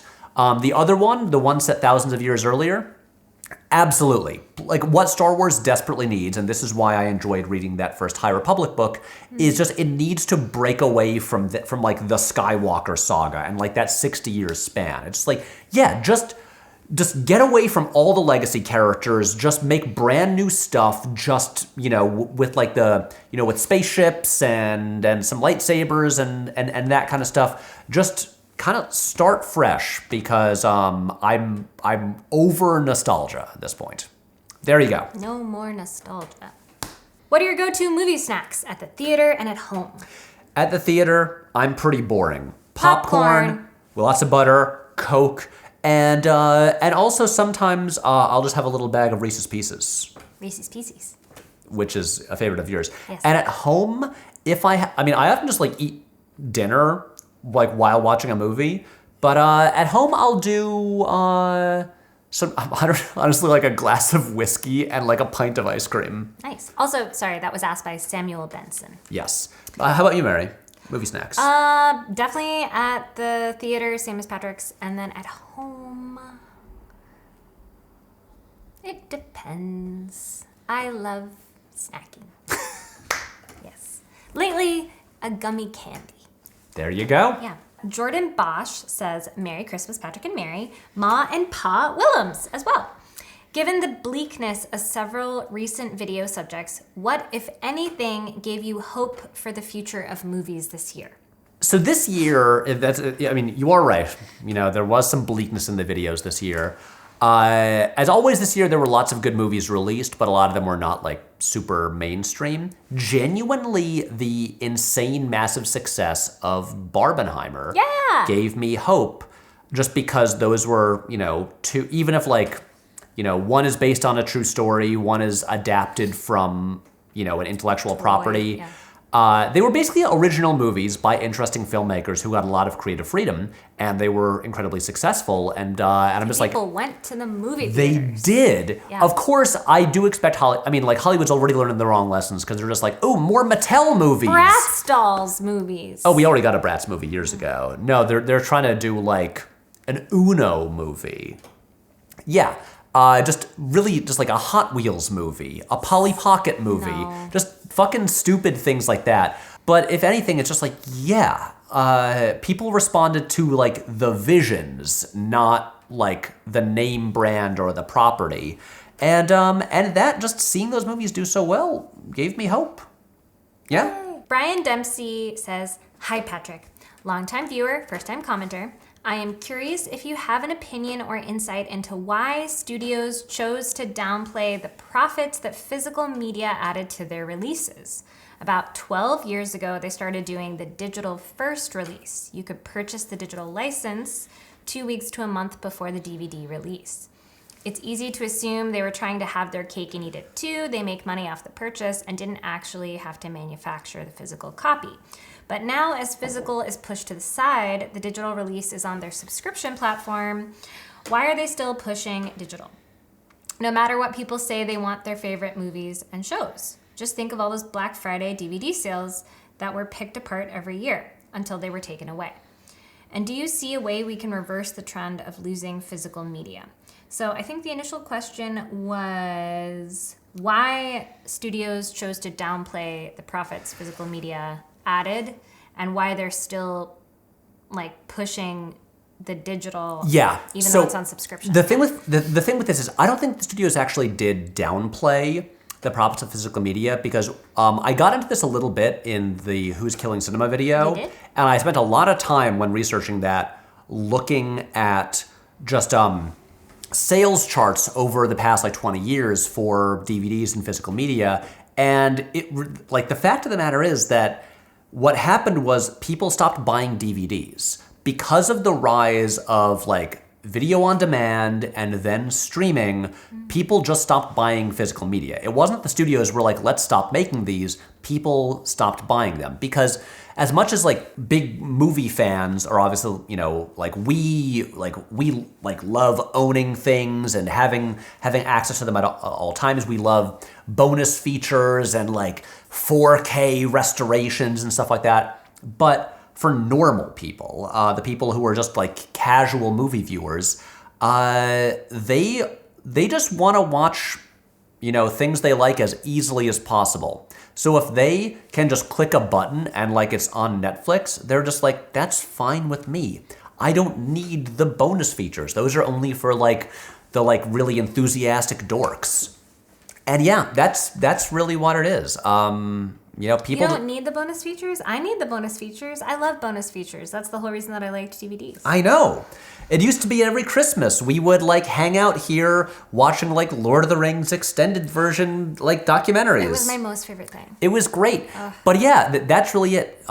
It's why with a lot of people, you know, they won't even like, even though you can like on, you know, iTunes or Amazon, whatever, you can like spend $3 and rent any movie. They will not do that. They'll only watch what's already in like the Netflix library because they will do what is the easiest and requires the least amount of effort. And money. And it's like, oh, look, you know, what we have to choose from are the movies that are on Netflix right now. And so that's what we'll choose from. And so, yeah, that's just it. It became a lot easier and a lot more low effort for people to watch movies, and so they stopped buying DVDs. That's really all it is. Ain't it a shame? Yeah. Yeah, I miss it because DVDs used to be great gifts for people. Yeah, totally. Yeah. Like with CDs as well. Now you can't I give know. people, you know, I can't give my mom a season of television on DVD for Christmas, and then that'll entertain her for like weeks. It became harder to do Christmas shopping. Let's go. Moving on. All right, Ben W. Hey, Patrick. 2 questions. 1. Which movie genre would you like to see make a return to prominence in 2023? Erotic thrillers. No. Are you sticking with that? Yeah. All right. No, I mean, you know, like kind of like Adrian Lyne movies, like I don't know who that is. You know, he made like Fatal Attraction. Oh, okay. Or like Basic Instinct. Yeah. The things that were big in like the 80s and early 90s. Those are cool. Those are fun. 2 good movies. Yeah. Okay. And second question, since you've read Light of the Jedi, are you going to read any more High Republic books going forward? These stories are probably the best thing I've seen from current Star Wars that isn't Andor, Mandalorian, or Ashoka. Big TCW fan here. I've thought about this because so Light of the Jedi is the first of the High Republic books. And after I finished that, I was looking through, because there's like a million High Republic things. And I like the way that it's organized, where they tell you which are like the core novels, like the really like major ones, where if you just wanna, you can just follow along with those and get like the larger story. And then there's like a million like other novels and comic books and stuff like that to like get the tissue in between. I'm not sure. I think there's like maybe a 40% chance that I will read more. Also, Kind of specific statistic percentage? Yeah, well, because it's the thing of like, I read maybe 16 books a year. Like, not counting comics, just like regular prose books. I read about 16 a year. And so I'm like, okay, you know, if I read the Star Wars one, that's committing maybe like 3 to 4 weeks to that book. And also, like, part of why I read Light of the Jedi was I like a lot of Charles Soule's comics, and Charles Soule didn't write the other novels. So I'm just like, I don't know. It's like more of a time commitment than like, you know, watching a movie or something like that. And I'm not so deeply invested that I'm just like, I gotta know everything that's gonna happen in this universe. So there's a chance. You know, I have friends who like them, so we'll see. Yeah. Gabrielle DeBorg says, Merry Christmas, Patrick and family. In regards to the second to latest video, which Scott brother would you pick, Tony or Ridley, and why? It's hard to pick between brothers. It is. This is tough. I love Tony and Ridley. Tony has a much smaller filmography and did get more interesting on like a formal level with his like, you know, experimentation, especially like in the 2000s. I think I'm gonna say Ridley. I think he has higher highs, as much as he has a much larger filmography. It's more of a mixed bag. I think he has more movies that I really love, and also Ridley made Blade Runner, and I recently saw it on the big screen for the first time. How can you compare with that? It's just what a movie. So yeah, but I'm so sorry, Tony. I love you, Tony. We love Tony. Okay, Nick Vance says, 2 comic-related questions for both Patrick and Mary. What do you both think of the new saga since their long break, issues 55 plus or volume 10 plus? I'm having a blast with it. I am embarrassed to say I read 10 last year. Right? Yeah, I got a few for Christmas last year. It's been a long time since I read 10, and I haven't been able to get my hands on 11 because I've been trying to buy it in a physical store. So it's fuzzy for me, so I feel like I can't speak to it. I also felt kind of bad for Brian K. Vaughan and Fiona Staples because it's like, okay, it's been years of hiatus. We're finally back. And then Fiona Staples had another kid, and they're like, oh, now our next break is a little bit longer. I'm like, it kind of hurt your momentum a little bit. Not to blame her for, you know, having kids. But honestly, I haven't read like early saga since those issues came out, and I really want to reread the entire thing from the start. I've been really enjoying the new stuff. I like the new characters. Every issue I open it, I'm just like, Goose had better be okay. I love him so much. Yeah. Wait, was there a second question to that? Yes. What are your comic recommendations for the year? My comic recommendation? What? I have not been reading a lot of comics. I did read some like middle grade graphic novels.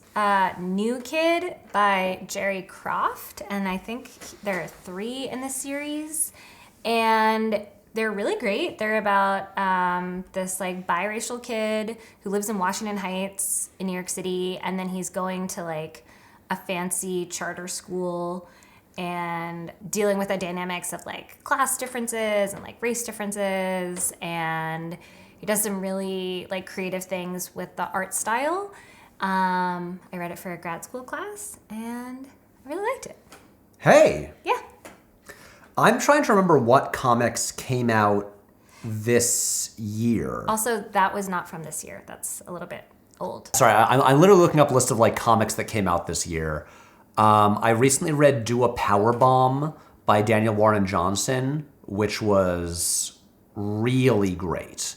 Everything that Daniel Warren Johnson does is a blast. Only a few issues have come out so far, but the new Wonder Woman series by Tom King and Daniel Sampere has been really good so far. Honestly, the thing is like the Superman books are really strong over at DC.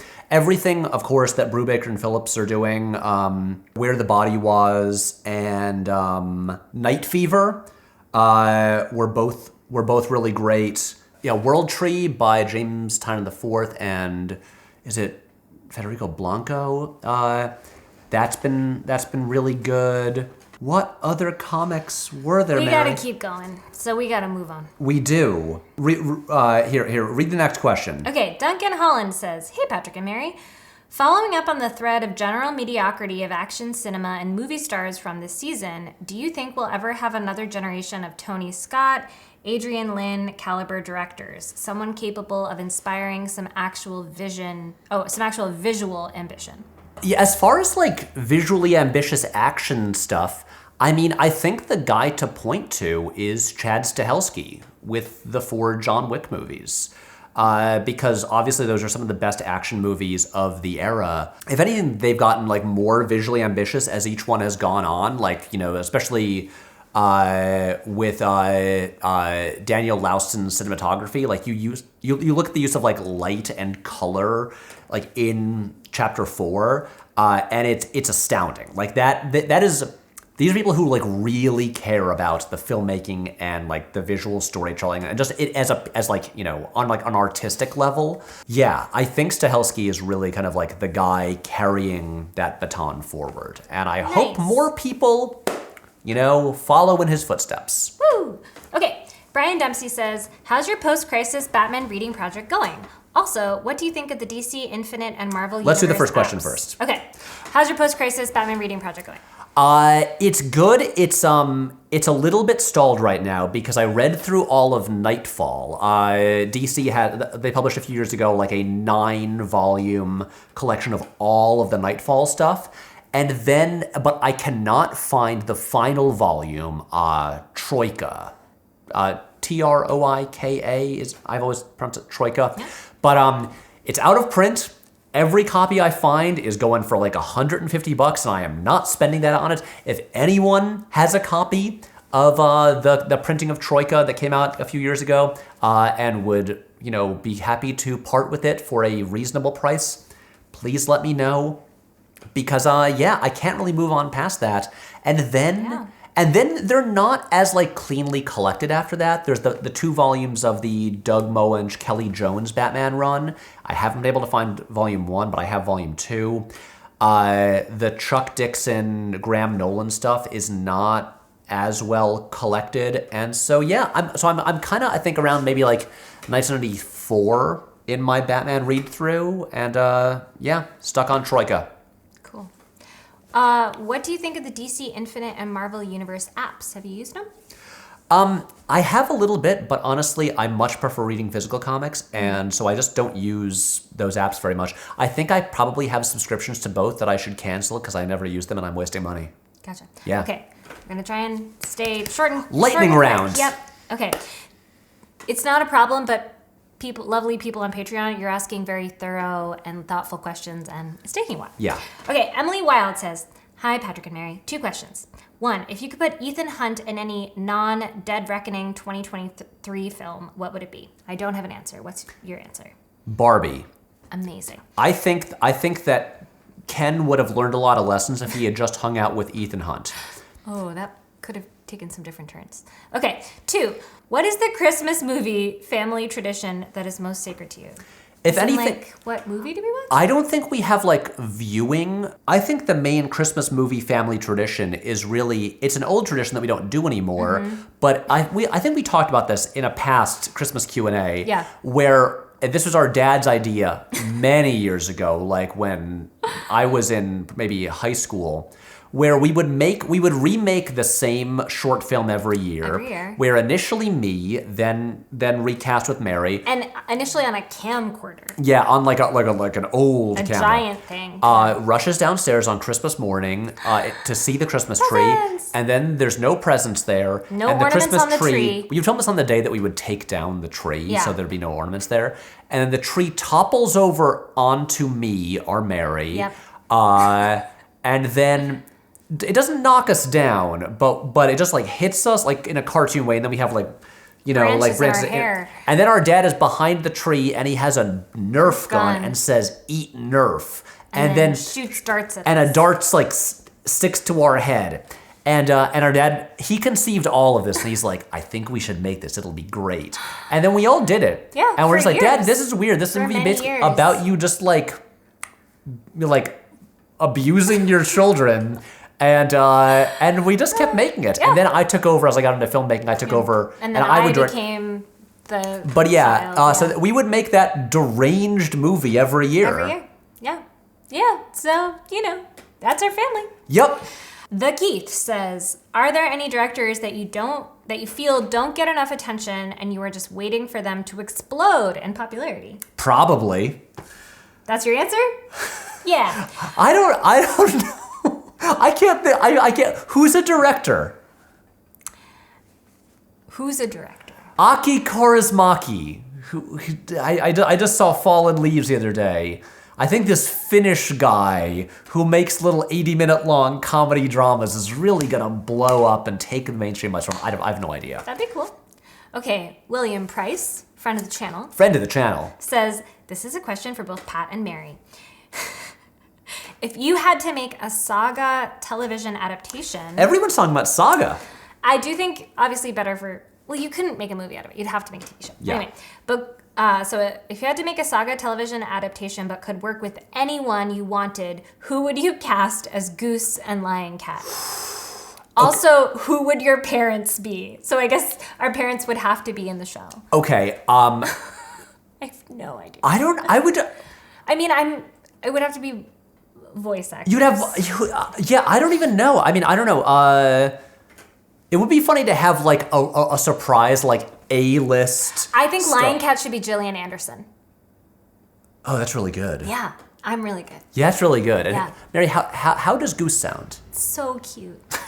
It's just so... And the cute... Wait. So cute. Should, just like a cute little guy. Should Goose be voiced by a child? Maybe. Maybe like who's the little baby chef that you like to watch? Oh, Kobe? Kobe Eats? Kobe Eats. What if Kobe was just Goose? Because Goose can speak in complete sentences and has the intelligence of an adult. But at the point we make this, Kobe will be older. That's true. I don't know. I think our parents should be new characters who are just like just almost like a Greek chorus, just like a married couple who just like read the news every so often. It cuts over to them, and they just give, and they're just like, oh, hey, you see that? Yeah. What do you think about that? I think our parents should just be new characters. All right. And That'd I think they should have wings. Yeah. Yeah. Dad would look good with horns. Yeah, he would. Okay. All right. Dan the Dreamer Shill says, what are your thoughts on the new era of Doctor Who so far? I have only had time to watch the first of the David Tennant episodes, so haven't seen the new special. I haven't. I really enjoyed that first episode, but actually maybe tomorrow I'll catch up. So nice. There you go. I know our mom has been enjoying it. Yes. Fidwick McGurkis says, way back in the before times, at the end of the Patrick Explains Zorro video, you announced that you would begin production on an ambitious short film. But then the pandemic happened. I'm just curious, whatever became of that project, did it morph into last year's season finale, or was it something else entirely? I forgot that I mentioned that in that video, because that video came out in March 2020. Yeah. I can give the quick version of this. What happened was, yes, we had a budget from Nebula to produce a short film that was gonna happen in spring 2020. Then, as you might recall, there was a global pandemic. And then all plans just got derailed and changed, and then we just kind of put that on a hold, and honestly right now there are no current plans to make that short film. What ended up happening was because then obviously like the season got bigger and bigger and more ambitious, and the finale turned into a feature film. Yeah. As Night of the Coconut was going over budget and over schedule, I asked if we could just put the budget from the short film into this, and then we did that.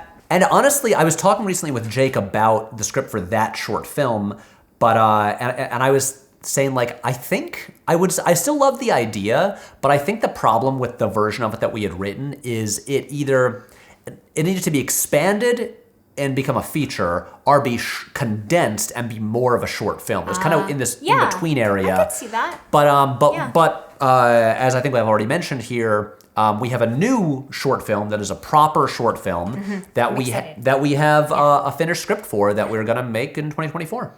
Woo! Yeah.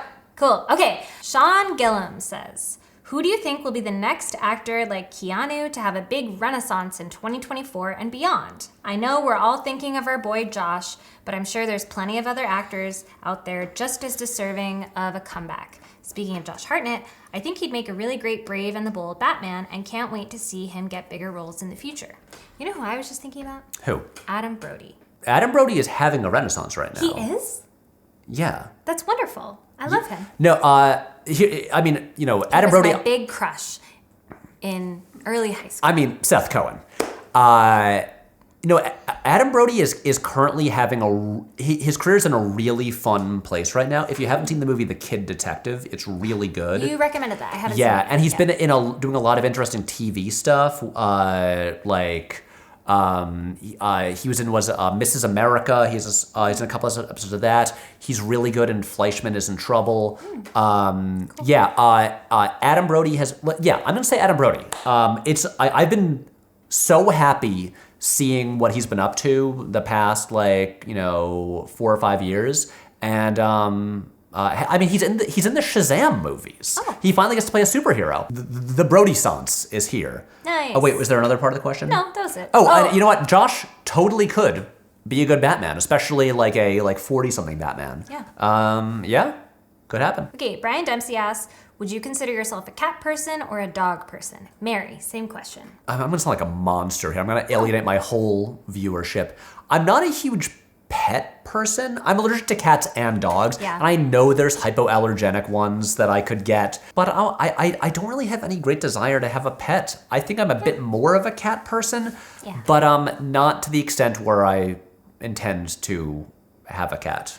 I am both a cat person and a dog person, but in general, I prefer dogs that act like cats. Like, they're kind of lazy and kind of independent, can keep to themselves, and I like cats that act a little bit more like dogs, that are a little more affectionate and like to be around people. That's a way better answer than me. There you go.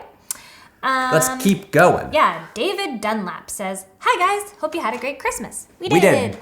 One, still holding out for an analysis of the influences of 1950s and 1960s sci-fi on societal change. Wow, not even just movies, but on societal change. I will say that going forward into next year, I am trying to make the videos a little smaller in scale and not cover entire decades or genres. I think that will be better for your health. And so I feel like that video, I'm just like, oh, that sounds like a 90-minute video right there. Oh, okay, yeah. I thought you were going to say that sounds like a shorter video. And No. I was like, that sounds like a huge topic. So I think that is the problem there. That sounds like you could write a book on that. Most certainly. Also, and then second question, would you consider a retrospective of Rod Serling's work as an alternative? That also sounds very big. Who's Rod Serling? Twilight Zone. Oh, okay, gotcha. It's also I've only seen a handful of Twilight Zone. It's been years, so I'd have to watch all of it. I will say I did recently watch 2 movies written by Rod Serling: the original Planet of the Apes and 7 Days in May, the John Frankenheimer movie, and both great movies. So yeah, but again, especially with the Twilight Zone, Serling has such a large body of work that sounds very ambitious. A great topic, but ambitious. Okay, Joe Turner says, where are you at in your professional wrestling journey that your friend Siddhant has been pushing? Any observations about the way stories are told in wrestling that are noteworthy, either in comparison to film or just to your own interest? I don't really have any good observations because I don't watch it regularly enough to really be able to follow much stuff. It's more I see something and I'm just like, what's the deal with this guy? And Siddhant is like, well, here's the history there. I will say, I think in a few days, Siddhant has convinced me to accompany him to an AEW event in New York. Wow. I've been to one before. Wow. So I think I'm going to go to a live wrestling show soon. Sure. And I don't know, we'll see how it goes. Okay. But it's really a thing that I do not follow or watch it all unless Siddhant is here, friends, come over, wrestling's on. Oh wait, did I watch? I think we watched the Royal Rumble earlier this year. That was funny. Yeah, I had a good time watching that. Nice. Yeah. Claudius Ambrosius says, happy Saturnalia. What region or culturally, linguistically specific cinema do you look forward to exploring? I really liked the Bollywood video, and I'm excited to see you go on another similar journey. I would also love that. Honestly, the biggest, hold up on something like that is that it's expensive. Because with the Bollywood video, I lost money making that because it was so expensive. Yep. If you want to see more, convince all of your friends to join the Patreon. I will say, I was recently talking to some South Korean friends about like doing one in South Korea. Yeah. Because that has, South Korean cinema is so great, and there's so much to cover there.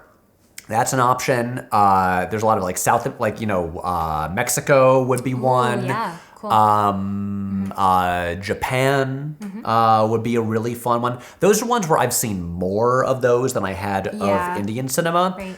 But there's also just like a lot to dig into and also interesting places to visit. And so, yeah, any of those I would love to do. Great. Ransom McCarthy says, how do you keep pushing yourself to grow, persevere during rough patches in a creative career?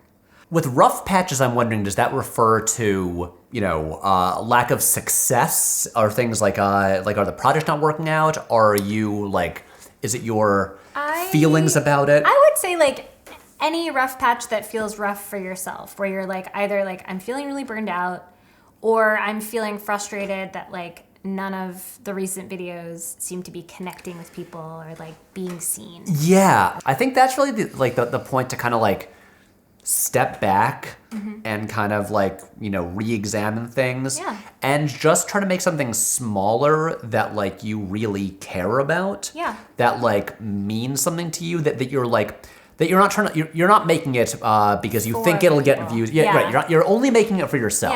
Yeah. Just make a thing that will satisfy you.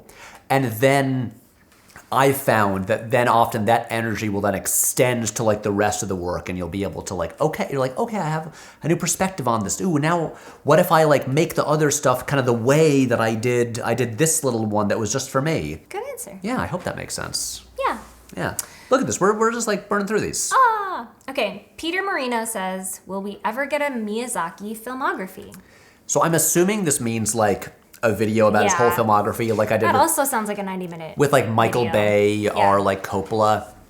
I'm gonna say no, because here's the thing: Miyazaki is just a quiet old man who just made masterpiece after masterpiece for decades. The other ones, for instance, the Michael Bay one, that is me going with a clear thesis that is this guy is interesting and should be taken seriously. So let's show you. Let's look at these movies. You had a take. I had a take. Yeah. Coppola, it's that's the thing where we had the wine aspect, but then also there is a narrative that runs through this where his career evolved and had ups and downs, was a roller coaster. With Miyazaki, it's obviously there's a lot to analyze, but it's just there's so many great movies, but I don't know what the narrative is, and it really just feels like a video isn't enough. That should be a book. A book. Yep. Yeah. I don't have anything really new to tell you about Miyazaki's entire filmography. Yeah, I feel like that's like doing a Steven Spielberg one. What are you gonna? That's just too much to cover. Wait, is The Wind Rises what he made before retirement? Yeah. I feel like having maybe one analysis of The Wind Rises and maybe what's he trying to say with that, and that movie I think has a bit more of a mixed response, and I feel like just an analysis of that one film would be interesting. Or even a thing where a little more focused. Or with The Boy and the everything. Heron and how it connects to everything throughout his entire filmography. But doing a really broad thing, I'm just that would be a whole year of videos to do it justice. He's amazing though. Tom Morgan says, do you have any Christmas or otherwise movies that you and your sister grew up with that almost no one else has seen? For example, I grew up watching A Wish for Wings that work every Christmas, and I didn't realize that was weird until college. I've never heard of that. I have two answers. Okay. One, this is not really obscure, but The Snowman. It's more of a thing. I love it so much. With viewers in like In you know the US. or in the UK and Ireland. Oh, like, I was gonna say it's unknown. Yeah, in the it's US, less known but in the it's US. Very well known in like Ireland. It's a and the UK. classic there. And they have an introduction from David Bowie that often plays before it airs on TV. It's true. Which is just the best. The other one that I think of a lot is an old cartoon that was from like the 40s. The one with the girls' orphanage? Yes, Oh my God, I Christmas love it. comes but once a year. I love it so much. This is the thing, we had it on some VHS We tape had a VHS of like tape. old cartoons. Well, it was specifically, I think what happened is that it was taped from TV, and it was kind of like, oh, it's like vintage Christmas, like little TV segments. Because there was also like a live action where it was like the dad dressed up as Santa, and it was in black and white. Right. And that was kind of the framing device. And so there was like this little like live action segment from like, I don't know, the 30s or something. And then it would keep cutting to different But this cartoons. one specific short. Yeah. I don't know if it was an early Disney one or like Fleischer Brothers or It's so what. good. It's like a little orphanage, and like all of their gifts on Christmas are like broken and shitty, and they're all sad. And then this man who's just like an inventor is like, He's walking by and he hears all these little girls hears them crying inside. and then he jumps inside and just basically using household like just objects and like silverware makes like skis and like a ski run on like, and just all these toys, yeah. and everyone keeps singing Christmas comes but once a year, now it's here, now it's here. Christmas comes but once a year, there is a Santa Claus. Anyway, that is always in my head, Yes. and I've never seen anyone reference it. That was my immediate thought, so I'm so glad you said that. Oh, yeah. Yeah. Jimmy Jonathan Lee, the new type, says, on superhero films, should we go back to the 2000s era standalone auteur-driven films, such as the first two X-Men films, Nolan's Batman, Ang Lee's Hulk, etc.? Yes! Yes, let's do it. Good. Tucker Legate says, opinion on the first two Star Trek movies. They're probably some of the most different back-to-back entries in any franchise, up there with Mission Impossible 1 through 3. So I'm assuming that he means Star Chris Trek Pine. No. Star Trek the motion picture from like 79 and then Star Trek II The Wrath of Khan in 82, because the first two of the new ones are just both by J.J. Abrams, and they're not that different. Just that one is good and one is not good. Honestly, I've never seen Star Trek the Motion Picture, the original one, directed by Robert Wise, director of The Sound of Music. Really? I've never... Wait, Robert Wise directed a Star Trek movie? Yeah, the first Star Trek movie. Wild. As Yeah. we know, he directed the best Catholic movie. Exactly. Yeah. I've never actually seen it, so I don't really have much of an opinion. And obviously, Wrath of Khan was much smaller in scale and much more action-packed. Great title. Wrath of Khan. So yeah, sorry, I don't have an answer. Okay, Jacob from Holland asked a very sweet question. Jacob from Holland. And Jacob from Holland, I remember you asked a very sweet question last year too. Always very thoughtful. I met Jacob from Holland in Rome. You did? At the Mission Impossible premiere. Yeah. Wow, that's wild. I know. That's really cool. We hung out. Whoa, cool. Yeah, he's lovely. Nice. Okay, so Jacob says, Dear Patrick and Mary, I hope you had a good Christmas together with your family. We did. Thank you. I have a question for you both. Do you have a hobby besides watching films? I recently started to love the work of Dutch painter Vincent van Gogh. I just love his work and am amazed by his life story. So besides watching films, I now have a new hobby as well. Thank you so kindly. Best, Jacob from Holland. That's so sweet. That's so nice. Yeah. I mean, you obviously, like, watching movies is not one of your top hobbies. My main hobby is sewing. Yes. So Mary has an Etsy store. You should buy oven mitts and scrunchies there. Yeah, I make quilted oven mitts. I think I kind of follow in the footsteps of my dad, where I really like making things with my hands. So I'm really into sewing and baking and like dyeing fabric with like natural dyes. I also do rock climbing. I like to read books. Yeah, I mean, most of the stuff that I do is like consuming media, where it's like, well, I read comics. Well, I mean, I think unlike most people, you do the thing you love for your job, where it's Yeah. like you have a passion for film and that's what you do for your job, and then also like reading comics and books and watching movies then like relates to your job. I know. It's a Yeah. thing where, I don't know. Hey, I got a tennis racket recently. Oh, yeah. Maybe in the coming year I get really into tennis. Because it's a thing where Also, Patrick's quite good at cooking now. It's not, I don't know if you'd be like, oh, it's at a hobby level, but Patrick makes the best chocolate chip cookies in the world. they're not bad. Patrick has a few dishes that he makes perfectly and that like he's kind of famous for it. Like But shrimp. I don't know if I'd call these hobbies. Hobbies, I yeah. don't know. Debatable. It's honestly a thing where I do understand. I'm like, should I have more proper hobbies that are disconnected from like what I do for a living? Yeah, I need a fuller life. I don't know if you need a fuller life. I need a fuller life. I think Mary, let's move on. I think you're too hard on yourself. Let's move on. I'm gonna put you back in your box. All right, Armando Marchetti. The great Armando. I don't know you, but I always see your name pop up in comments sometimes, and I always, in my head, pronounce your name like that. Armando Marchetti. It's required. It's required.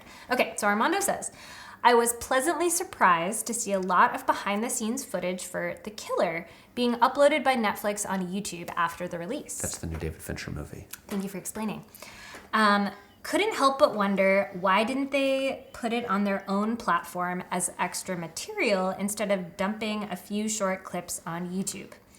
I think I've only seen these kind of extras being included in some Disney Plus releases, but it's still a far cry from the huge amount of special features that used to fill up the DVDs I grew up with. The new remastered 4K Lord of the Rings box set doesn't even have a single documentary in it, which is honestly weird. That's horrifying as someone who, like, I just looked forward to those documentaries so much. We already covered in We this already talked about here, it. yeah. Why do you think this is happening? Are people less interested in the making of movies? Crappy media outlets are hiding green screens in promotional material and spreading misinformation about how films are made. While 20 years ago, it felt as if the wizards of Weta were treated like rock stars in the press. Yeah, I mean, I totally agree. We all love behind the scenes making of documentaries. Mm-hmm. I mean, I think a big thing is that when they were selling physical media, an extra selling point, because Right. sometimes they would So have they like, market it. well, they'd have like the bare bones, like one disc, just the movie, Mm-hmm. and then they would have the expanded deluxe edition that cost more money. And so a selling point, because they're thinking, at the end of the day, it's about profits. They're like, oh, here's a way that we can justify charging more with this thing. Yeah. But now, since physical media, like the sales are like nothing. They don't matter as much anymore. Like the normal people on net, like they're already signed up for Netflix. It's like, Right. what? They're not gonna double sign up for Netflix to get more. And so Yeah, like they had to pay somebody to film and edit, those documentary features. Yeah. And so why put more money into it if they're not getting any profit back, right? Like Right. they're already accessing the movie just for their regular monthly subscription on the streaming service, and they're not going to pay more to get those documentaries. So there's no incentive, exactly. even though I would love it so much. I would as well. Mm-hmm. I want the documentaries. But yeah, I think that's really it. And so like Netflix will put stuff on YouTube. Netflix's YouTube is basically just like a marketing arm. So there's like, oh, it's just Yeah. what stuff that we can put on there that people will watch, and then maybe that'll drive them back to Netflix to watch more Right. stuff. But yeah, I don't know. It's annoying and dumb, and I miss documentaries. We finished all the Patreon questions. You answered 53 questions. 53 questions. That's a lot of Hey, questions. you answered a bunch too. I did. On Twitter, there are 153 questions. Oh, no. And we didn't get to any of them. I feel bad. Question on YouTube from LON009. When is your sister coming into the PHWCU, the Patrick H. Willems Cinematic Universe? I had an idea for how to introduce Mary into the Patrick Replies videos back when I shot them, in this house, and other Patrick was not on the run from the law around Right. the world. I mean, it's just tricky because Mary lives in Vermont. And then we have to coordinate, like, I'd have to come home at the same time as Patrick and film. And- Maybe when you come to visit me this summer, we could plan something to film. We could. Or we could not do that and you could just relax and come visit me. That's also an option, but yeah. Okay, Depressed Goblin Nightmare Boy Amazing name. says, will you be getting a Nebula exclusive scripted show as alluded to in the holiday special? Or no, that's actually in the Days of Thunder video, I think. Dave's saying Nobles will get one. I'm just saying I want one. No, I'm working on a short film for Nebula. I don't think a scripted show. Here's one from Mary. From Jim McCann for says, hi, Mary. Hope you're well. Merry Christmas. Do you ever get tired of being Patrick's sister to the internet? Are there aspects of life where Patrick is known as Mary's brother?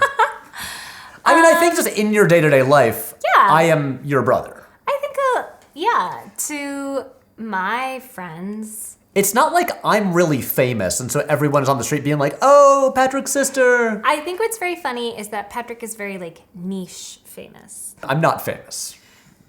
You're mildly famous. I mean, like I said, like, very niche, small-time famous. So, Right. like, to the large swath of the general public, they do not know who you are, but to specific people, you're a big deal. Or someone cool to see in public. let's Sure. say. So it is very funny. It's happened quite a few times now that I've been with Patrick when a fan of the channel comes up and is like, oh, are you Patrick Willems? And that always tickles me and makes me laugh. I think the funniest time was when we were in London together. yeah. That was really kind of the first time it had happened, and it happened 2 times within about 40 minutes. And when a teenage boy came up to you and then asked if he could take a picture, and then his mom took a picture of you, I was just standing behind her laughing and then took a picture of the mom taking your picture, and I thought it was hilarious. So that's fun. Yep. No, I don't really mind. Yeah, I think it's nice. Yep. Yeah. Okay, here's one from Just D3A. Says, hello, Patrick. Wish you had a nice holiday. What are some filmmaking equipment you think are generally overlooked in the space and more up-and-coming filmmakers should know about? Appreciate everything you do on YouTube and Nebula. Your art doesn't suck, actually. Thank you so much. The piece of filmmaking equipment that I always recommend is this. The Zoom F6 audio recorder that we're recording on right now. It records 32-bit audio, so it can't peak. So you don't have to adjust levels ever, Nice. Which is great for really low budget operations where you can just hand this to someone to run audio and they don't have to be like a professional audio person and they don't have to adjust any levels. You can just record whatever and then in editing just bring the levels right down. It's got 6 XLR inputs. This thing is a lifesaver and has made my life better. Nice. Very cool. Yep. Silas Chosen says, if you had all of the funds, what would be the next 3 going to a country to learn about its cinema episodes be? Nice. Yeah, very important. I All of need the all of funds. the funds. Yeah. Those are expensive to make. And I think South Korea, Japan, Mexico, like you said earlier? and Mexico. Brazil might be one, but let's say Mexico. Okay. Non-Euclidean George Méliès says, would you be interested in doing a video about the portrayal of Irish history and mythology in cinema? Yeah, Yeah. that sounds really interesting. I feel like, personally, I know more about Irish mythology than Irish history. Like, I definitely have some big gaps in my Irish history, whereas, like, our mom raised us with, like, a very thorough education in Irish mythology. We read a lot of books. Yep. So that I would be interested if you did it. I would watch along. Yeah. Yeah. The Yas and the Heron says, novels bigger than Jesus? Yes. Maybe. Probably. I say yes. Ooh, any fashion-related goals for 2024? Very envious of the long gray coat you wore in the finale of the Days of Thunder episode. That's from Oncoming Vanderstorm. But fashion goals. You just bought some stuff. I just bought a bunch of winter stuff. Honestly, my goal, I feel like I have this goal every year, get better at dressing for the summer. Yes. Because when it's so hot and humid, trying to wear stuff that's comfortable. We are pale people. We're not built for hot weather and sun. This is what we're our built. Season. Yeah. We, as Irish people, are meant to be walking through a constant mist with a nice protective layer of cloud cover And a sweater on. between us and the sun. And so I honestly feel the same way every summer. I feel like I finally, this question wasn't for me, but I'm answering. I feel like this year I was like, I finally have enough of the right types of clothes this summer where I felt like I could dress the way that made me comfortable. Yeah. It was a lot of like linen pants, linen shirts. That's the thing. I think I just need to get. I have some linen shirts this coming summer. Long just more. layers of linen for sun protection. Yeah. Yeah. Here's one. Devin Bishop says, "How are you? Like legitimately, how do you feel mentally, emotionally, physically? Are you happy?" That is a deep question, Devin, but I do like that the internet in general is always a little bit worried about you. Yeah. I mean, I don't like that they're worried, but I like that they're like... They care. They care. I mean, we have Yeah. a very nice audience here. Yeah. But yeah, it is the thing where I'm just like, do I give off the vibe of someone who needs to be checked in on because they might not be taking care of I themselves? think you give the vibe of someone who works too much. I mean, yeah. Isn't very good at taking breaks. Yeah. I mean, I think I'm doing pretty well. It's weird. It's Your weird. voice went up. It's weird to be in a video and be like, am I happy? I don't know. Yeah. Am I happy? I think, from my perspective, I think you definitely could get better at having more balance. And I think you're like making concrete steps towards that where you're like, you know what, I'm going to make some shorter videos. But I think Hopefully. from my perspective, you seem to have a little more balance this year. I think a big part of that is that you weren't like editing a feature film on top of making the regular videos. And so definitely this year, you seem to have more balance than last year. Yeah. Yeah. You definitely made some very long, very ambitious videos. So it wasn't like an easy year. Right. But now again, we're just talking about work, and the question is like legitimately, how do I feel mentally, emotionally, physically? Yeah, I think I wouldn't say I'm unhappy. This is getting deep. heavy. You're getting heavy. Yeah, I don't know. Maybe one day I'll go to therapy and really delve into this stuff. But yeah, I think I'm doing at least okay. I'm not doing bad. I don't think I'm unhappy. I don't want you to be doing bad or be unhappy. Yeah. I want you to be happy. Thank you. On a lighter note, Okido says, "Are you aware that you can probably pull off Charles Dance in Last Action Hero as a Halloween costume?" I am. Many people over the years have pointed out... I don't know anything about what this is. At first I thought it was Charles, and I thought, why is Charles dancing? He doesn't have any legs. But then I realized it was Charles with an S. This is why we have Mary here, because she offers a perspective that no one else has. So Last Action Hero is an Arnold Schwarzenegger movie from 1993, directed by John McTiernan. And Charles Dance nowadays is best known for playing Tywin Lannister in Game of Thrones, but he plays the villain in that movie, and he does kind of bear... Wait, his name is Charles Dance? Yes. Oh, it's not about dancing? No. I didn't know that dance could be a last name. You learn something new every day. Wow, I thought it was about dancing. I thought that there was a really cool dance in this movie called Last Action Hero, and they were like, you could pull off that dance, Patrick. We could just tell. No, it's that I look kind of like Charles Dance, and it's not wrong. Okay. So yeah, I am aware. Hey, maybe this Halloween. Jar Jar Jar says, "Did you like Godzilla -1? I loved it. I think it's one of the best movies of the year." Oh, wow. Mr. Aaron, the Devil's Cabana Boy, says, "What's your go-to meal? Like, what kinds of stuff do you like to cook for yourself?" Mary has already talked about me cooking. Mm-hmm. I will say, I've been cooking a lot of fish lately. Oh. Have you been going to your monger? Sometimes, yeah. Our parents have been going to the fishmonger more, and then my dad this week has been using monger as a verb. Well, like mong. Mong. He was like, "Oh, we monged it up. We monged real hard." Yeah. Anyway, I started making like scallops more lately, and Did you know that scallops or scallops. Yeah, I know what you're going to say. That when they're alive, that they can have up to 40 eyes. I don't like this. I don't want to see this. And their eyes are on stalks and they're bright blue. And they also have teeth that come out at the edge of their shell. Stop it's it. very cool. But the other thing is that they're the only bivalve that can actually propel themselves through the water. But it looks so cute because they're like basically taking in water from one side of the shell and then shooting it out the other. So they just kind of like burst. They have these little bursts of speed, so they just kind of like bounce through the water like poof. Why isn't poof. Chloe here yet? I don't know. Did she text you, say she's running late? I said come over anytime after 1. Oh. So Okay. Anyway, I don't like looking at live scallops, but they're fun. But cooked, I like cooking them. Trevor Siegler says, is a Night of the Novels feature film a possibility? Ooh.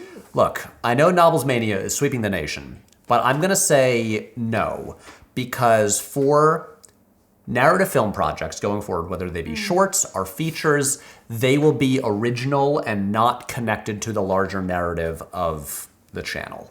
Nice. Oh, Bryant Shea says, how is Novels doing? He's doing great. That guy's having a really good time. Even though Patrick's very mean to him. It's true. Oh, I cannot pronounce this name here, so I'm just going to say at Iggy Hobbs says, I really want to know which deep red shot you quoted in Night of the Coconut. I will explain. I had at some point tweeted about how I was watching the Dario Argento movie Deep Red, a like giallo slasher thriller, and that there was a shot in the movie where I paused the movie after I saw the shot. I went to B&H.com. I ordered the gear necessary to recreate that shot. And then I did a shot homaging it in Night of the Coconut.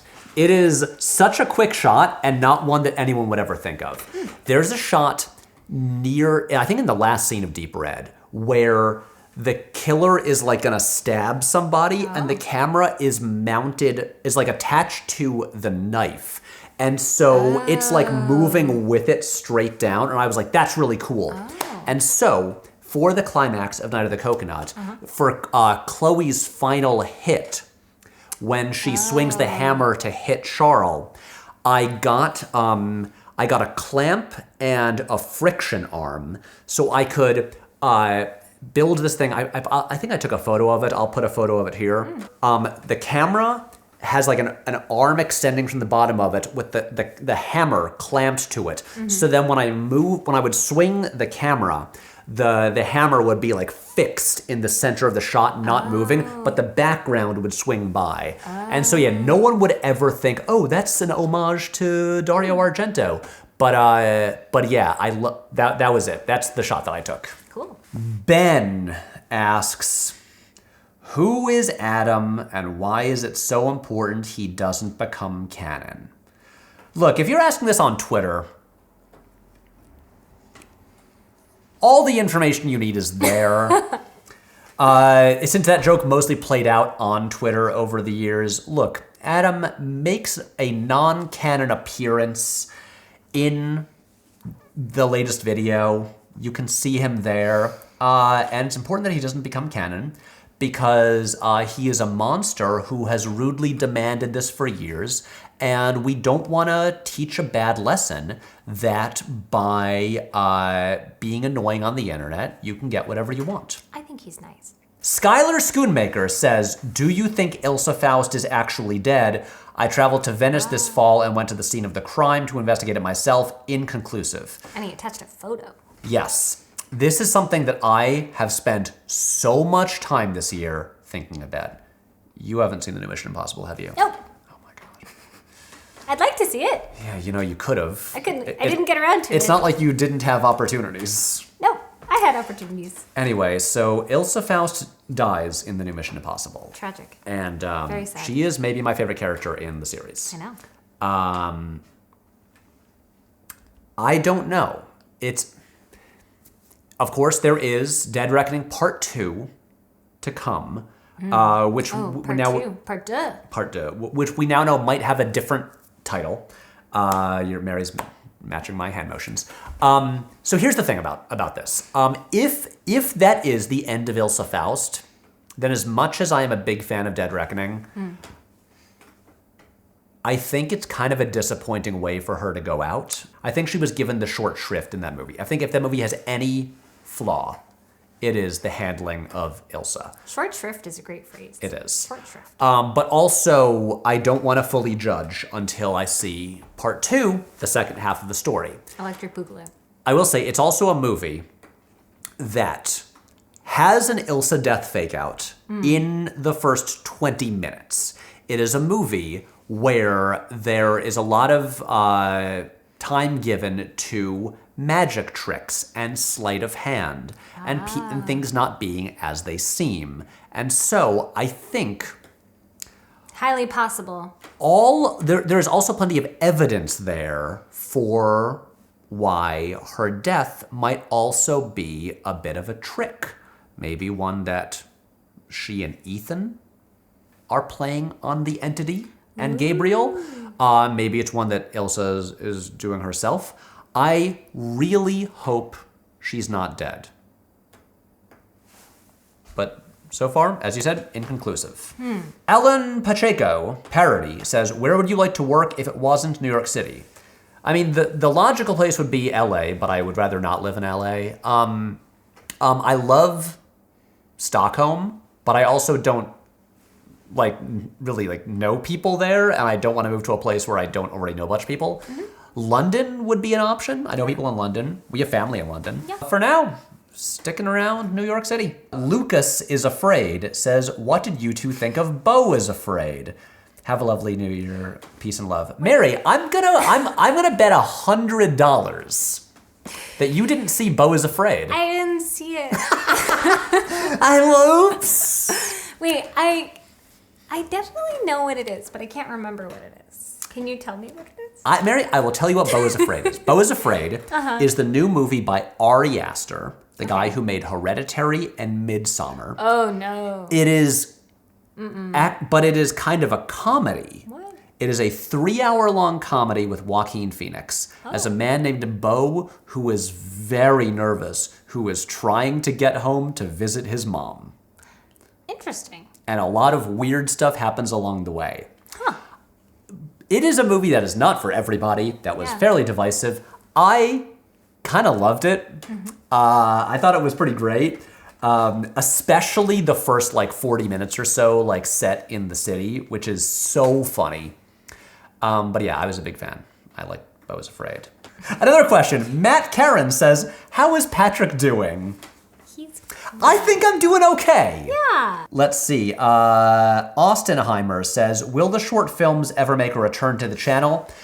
It's one of those things kind of like with talking about the podcast where it's I gotta prioritize the things that I get paid from. The short films I never got paid from. I think narrative filmmaking stuff will be stuff that is funded by Nebula, unless it is a really low effort, kind of quick little thing that we shoot in a day. And I feel like you have incorporated the narrative part into the video essays so that you're still having creative stuff to work with. Exactly. And there's an ongoing narrative thread.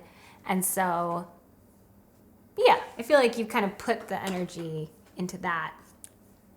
Exactly. Yeah. So yeah. And, I'll finish with one last question, which is a multi-part question. Oh. It's from someone named Patrick. A great name. At Earth Soup. He has 3 questions. Number 1, who is your favorite character in Succession? I think it might be Tom Wamsgams. That's a great name. It is great. I have no idea who that is. Mary's never watched Succession. I have watched one episode with you. Oh, yeah. It was last Christmas, I think. I think you saw part of it, not even the entire thing. Probably. Yeah. It ended this year. I know. Great show. Love it. Yeah, I think Tom might be my favorite. Wamsgams. Yeah. Played by the same guy who plays Mr. Darcy in the 2005 Pride and Prejudice. Yes, I've heard that he's very funny in it. He is. He plays... It's a thing where, a man that I would never want to meet in person, just the most insufferable person alive. Just a spineless, just... A smarmy grease weasel? Yeah. Yeah. What's that from? I was talking with my coworkers about Bitcoin, and one of my coworkers, Eric, said, I think the technical term for those people is smarmy grease weasels. And I said, I'm keeping that. There you go. Yeah. But yeah, I think Tom is my favorite. Question number 2. Was your dad's dialogue in the holiday special scripted or did he ad-lib? What do you think? So my dad's, I will say, his dialogue, his earlier dialogue was scripted. The story about John the electrician at the Halloween party in the Darth Vader costume, that was ad-libbed. And that's something that he just legitimately said to us. Genuinely, Yeah. when we hadn't even begun writing the holiday special, when we were just coming up with a plan for it, when I visited the parents and I was telling them about their part, my dad was like, hey, how about I tell the story about John the electrician? And just like in the special, I'm just like, Dad, what does that have to do with anything? And he's like, well, I think it's a good story and I should tell it. He was dressed like Darth Maul. Darth Vader. Oh shit, Darth Vader. And then I told Jake and Mike, who wrote the script, and they were like, that's so funny. We're putting that in. And then literally, I think the script just says, Hank tells a story. And look, we did 3 takes of the story. Each take was a bit different. The third take was the one that we used, and it was the third take where he said inexorably. And you could tell there was like a mental communication between our mom and Dave and me, because we're all big fans of when Dad talked about the atavistic nature of lacrosse. Right. And when he says inexorably, we're all like, yes, we have our new atavistic. So yeah. Also, should be noted that Dave's line, let the man cook, has now become a staple in our house because our dad likes to wax poetic and tell long stories a lot. Yes. And so when he starts doing that, one of us will say, let the man cook. Yeah, we've now been quoting that a lot. Yeah. Oh, and the third part of the question. While I'm on the topic, why wasn't Mary, a feature of Christmas on your channel every year, part of the holiday special? Because she lives in Vermont. Yeah, and also, like November, December is a particularly busy time of year for We shot me. it in October. Oh, that's true. You didn't ever ask me. No, you could have. I feel like it's tough to get you to visit the city. It is. It's far for me. It's like 6 hours. Yeah. Yeah. I mean, it wasn't discussed. You didn't invite me, but at the same time, it probably would have been like pretty difficult for me to be able to come down and film for it. So didn't happen this year. Maybe it'll happen another year. I'm sorry. It's okay. You don't have to feel bad. What if we do a holiday special every year? Yeah. What if next year... It's all about me. It's just us. It's Mary Explains the Snowman. Mary Explains the Snowman. But with my own set. To be clear, this is not a confirmation. We can't promise anything. What if we built a snowman? I think that looked like the one in the animated movie. I think we should... And then I stop. I think we should end the Q&A. And then I sing my song. Everyone, thank you so much for joining us. I could sing my song. Everyone, thank you so much for tuning in and watching this again this year. Patrick really wants to confirm that next year I'm gonna come and have my own holiday special. Mary, I don't want people to yell at me when this doesn't happen. No. To be clear, no one should get mad at Patrick. I am being silly. I might not be happy, and maybe I'm not doing great. I don't know. These questions have given me a lot of stuff to think about. No, be I'm happy. fine. I promise. Yes. Just having a nice Christmas. Yeah, Christmas has been lovely. Everything is good. He's relaxing. Exactly. He's taking some time off. Yeah. I love to see it. Yeah, I want to stop doing this and go read the book about the OC that you got me. Yeah. Anyway, thank you so much for watching this long Happy holidays, everybody. that I'm not excited to edit. Yeah, I know. It must be really annoying. Yeah, it's not that bad. Yeah. Thank you for just watching these videos. I'm so sorry to so many people sent in questions. There were hundreds. We've already been doing this for about 2.5 hours. We tried our best. We really tried. We really thought that Chloe was going to show up and we'd have to be like, Chloe's here now. Yeah. Sorry, guys. Yeah. But Chloe's not here yet. So we kept going. So we did do a couple from Twitter. We're really sorry if we didn't get to your question. I think we did like 20 from Twitter. I mean, that's more than a couple, so good job, Yeah. Patrick. You're all wonderful people. Yeah, thanks for And- being so nice. Yeah. And I mean, look, I finished my crystal milk. I did too. Hey. Exactly. Hey, Mary, want to get some more? Yeah. Yeah. All right. Bye, everybody. Bye. Merry Christmas.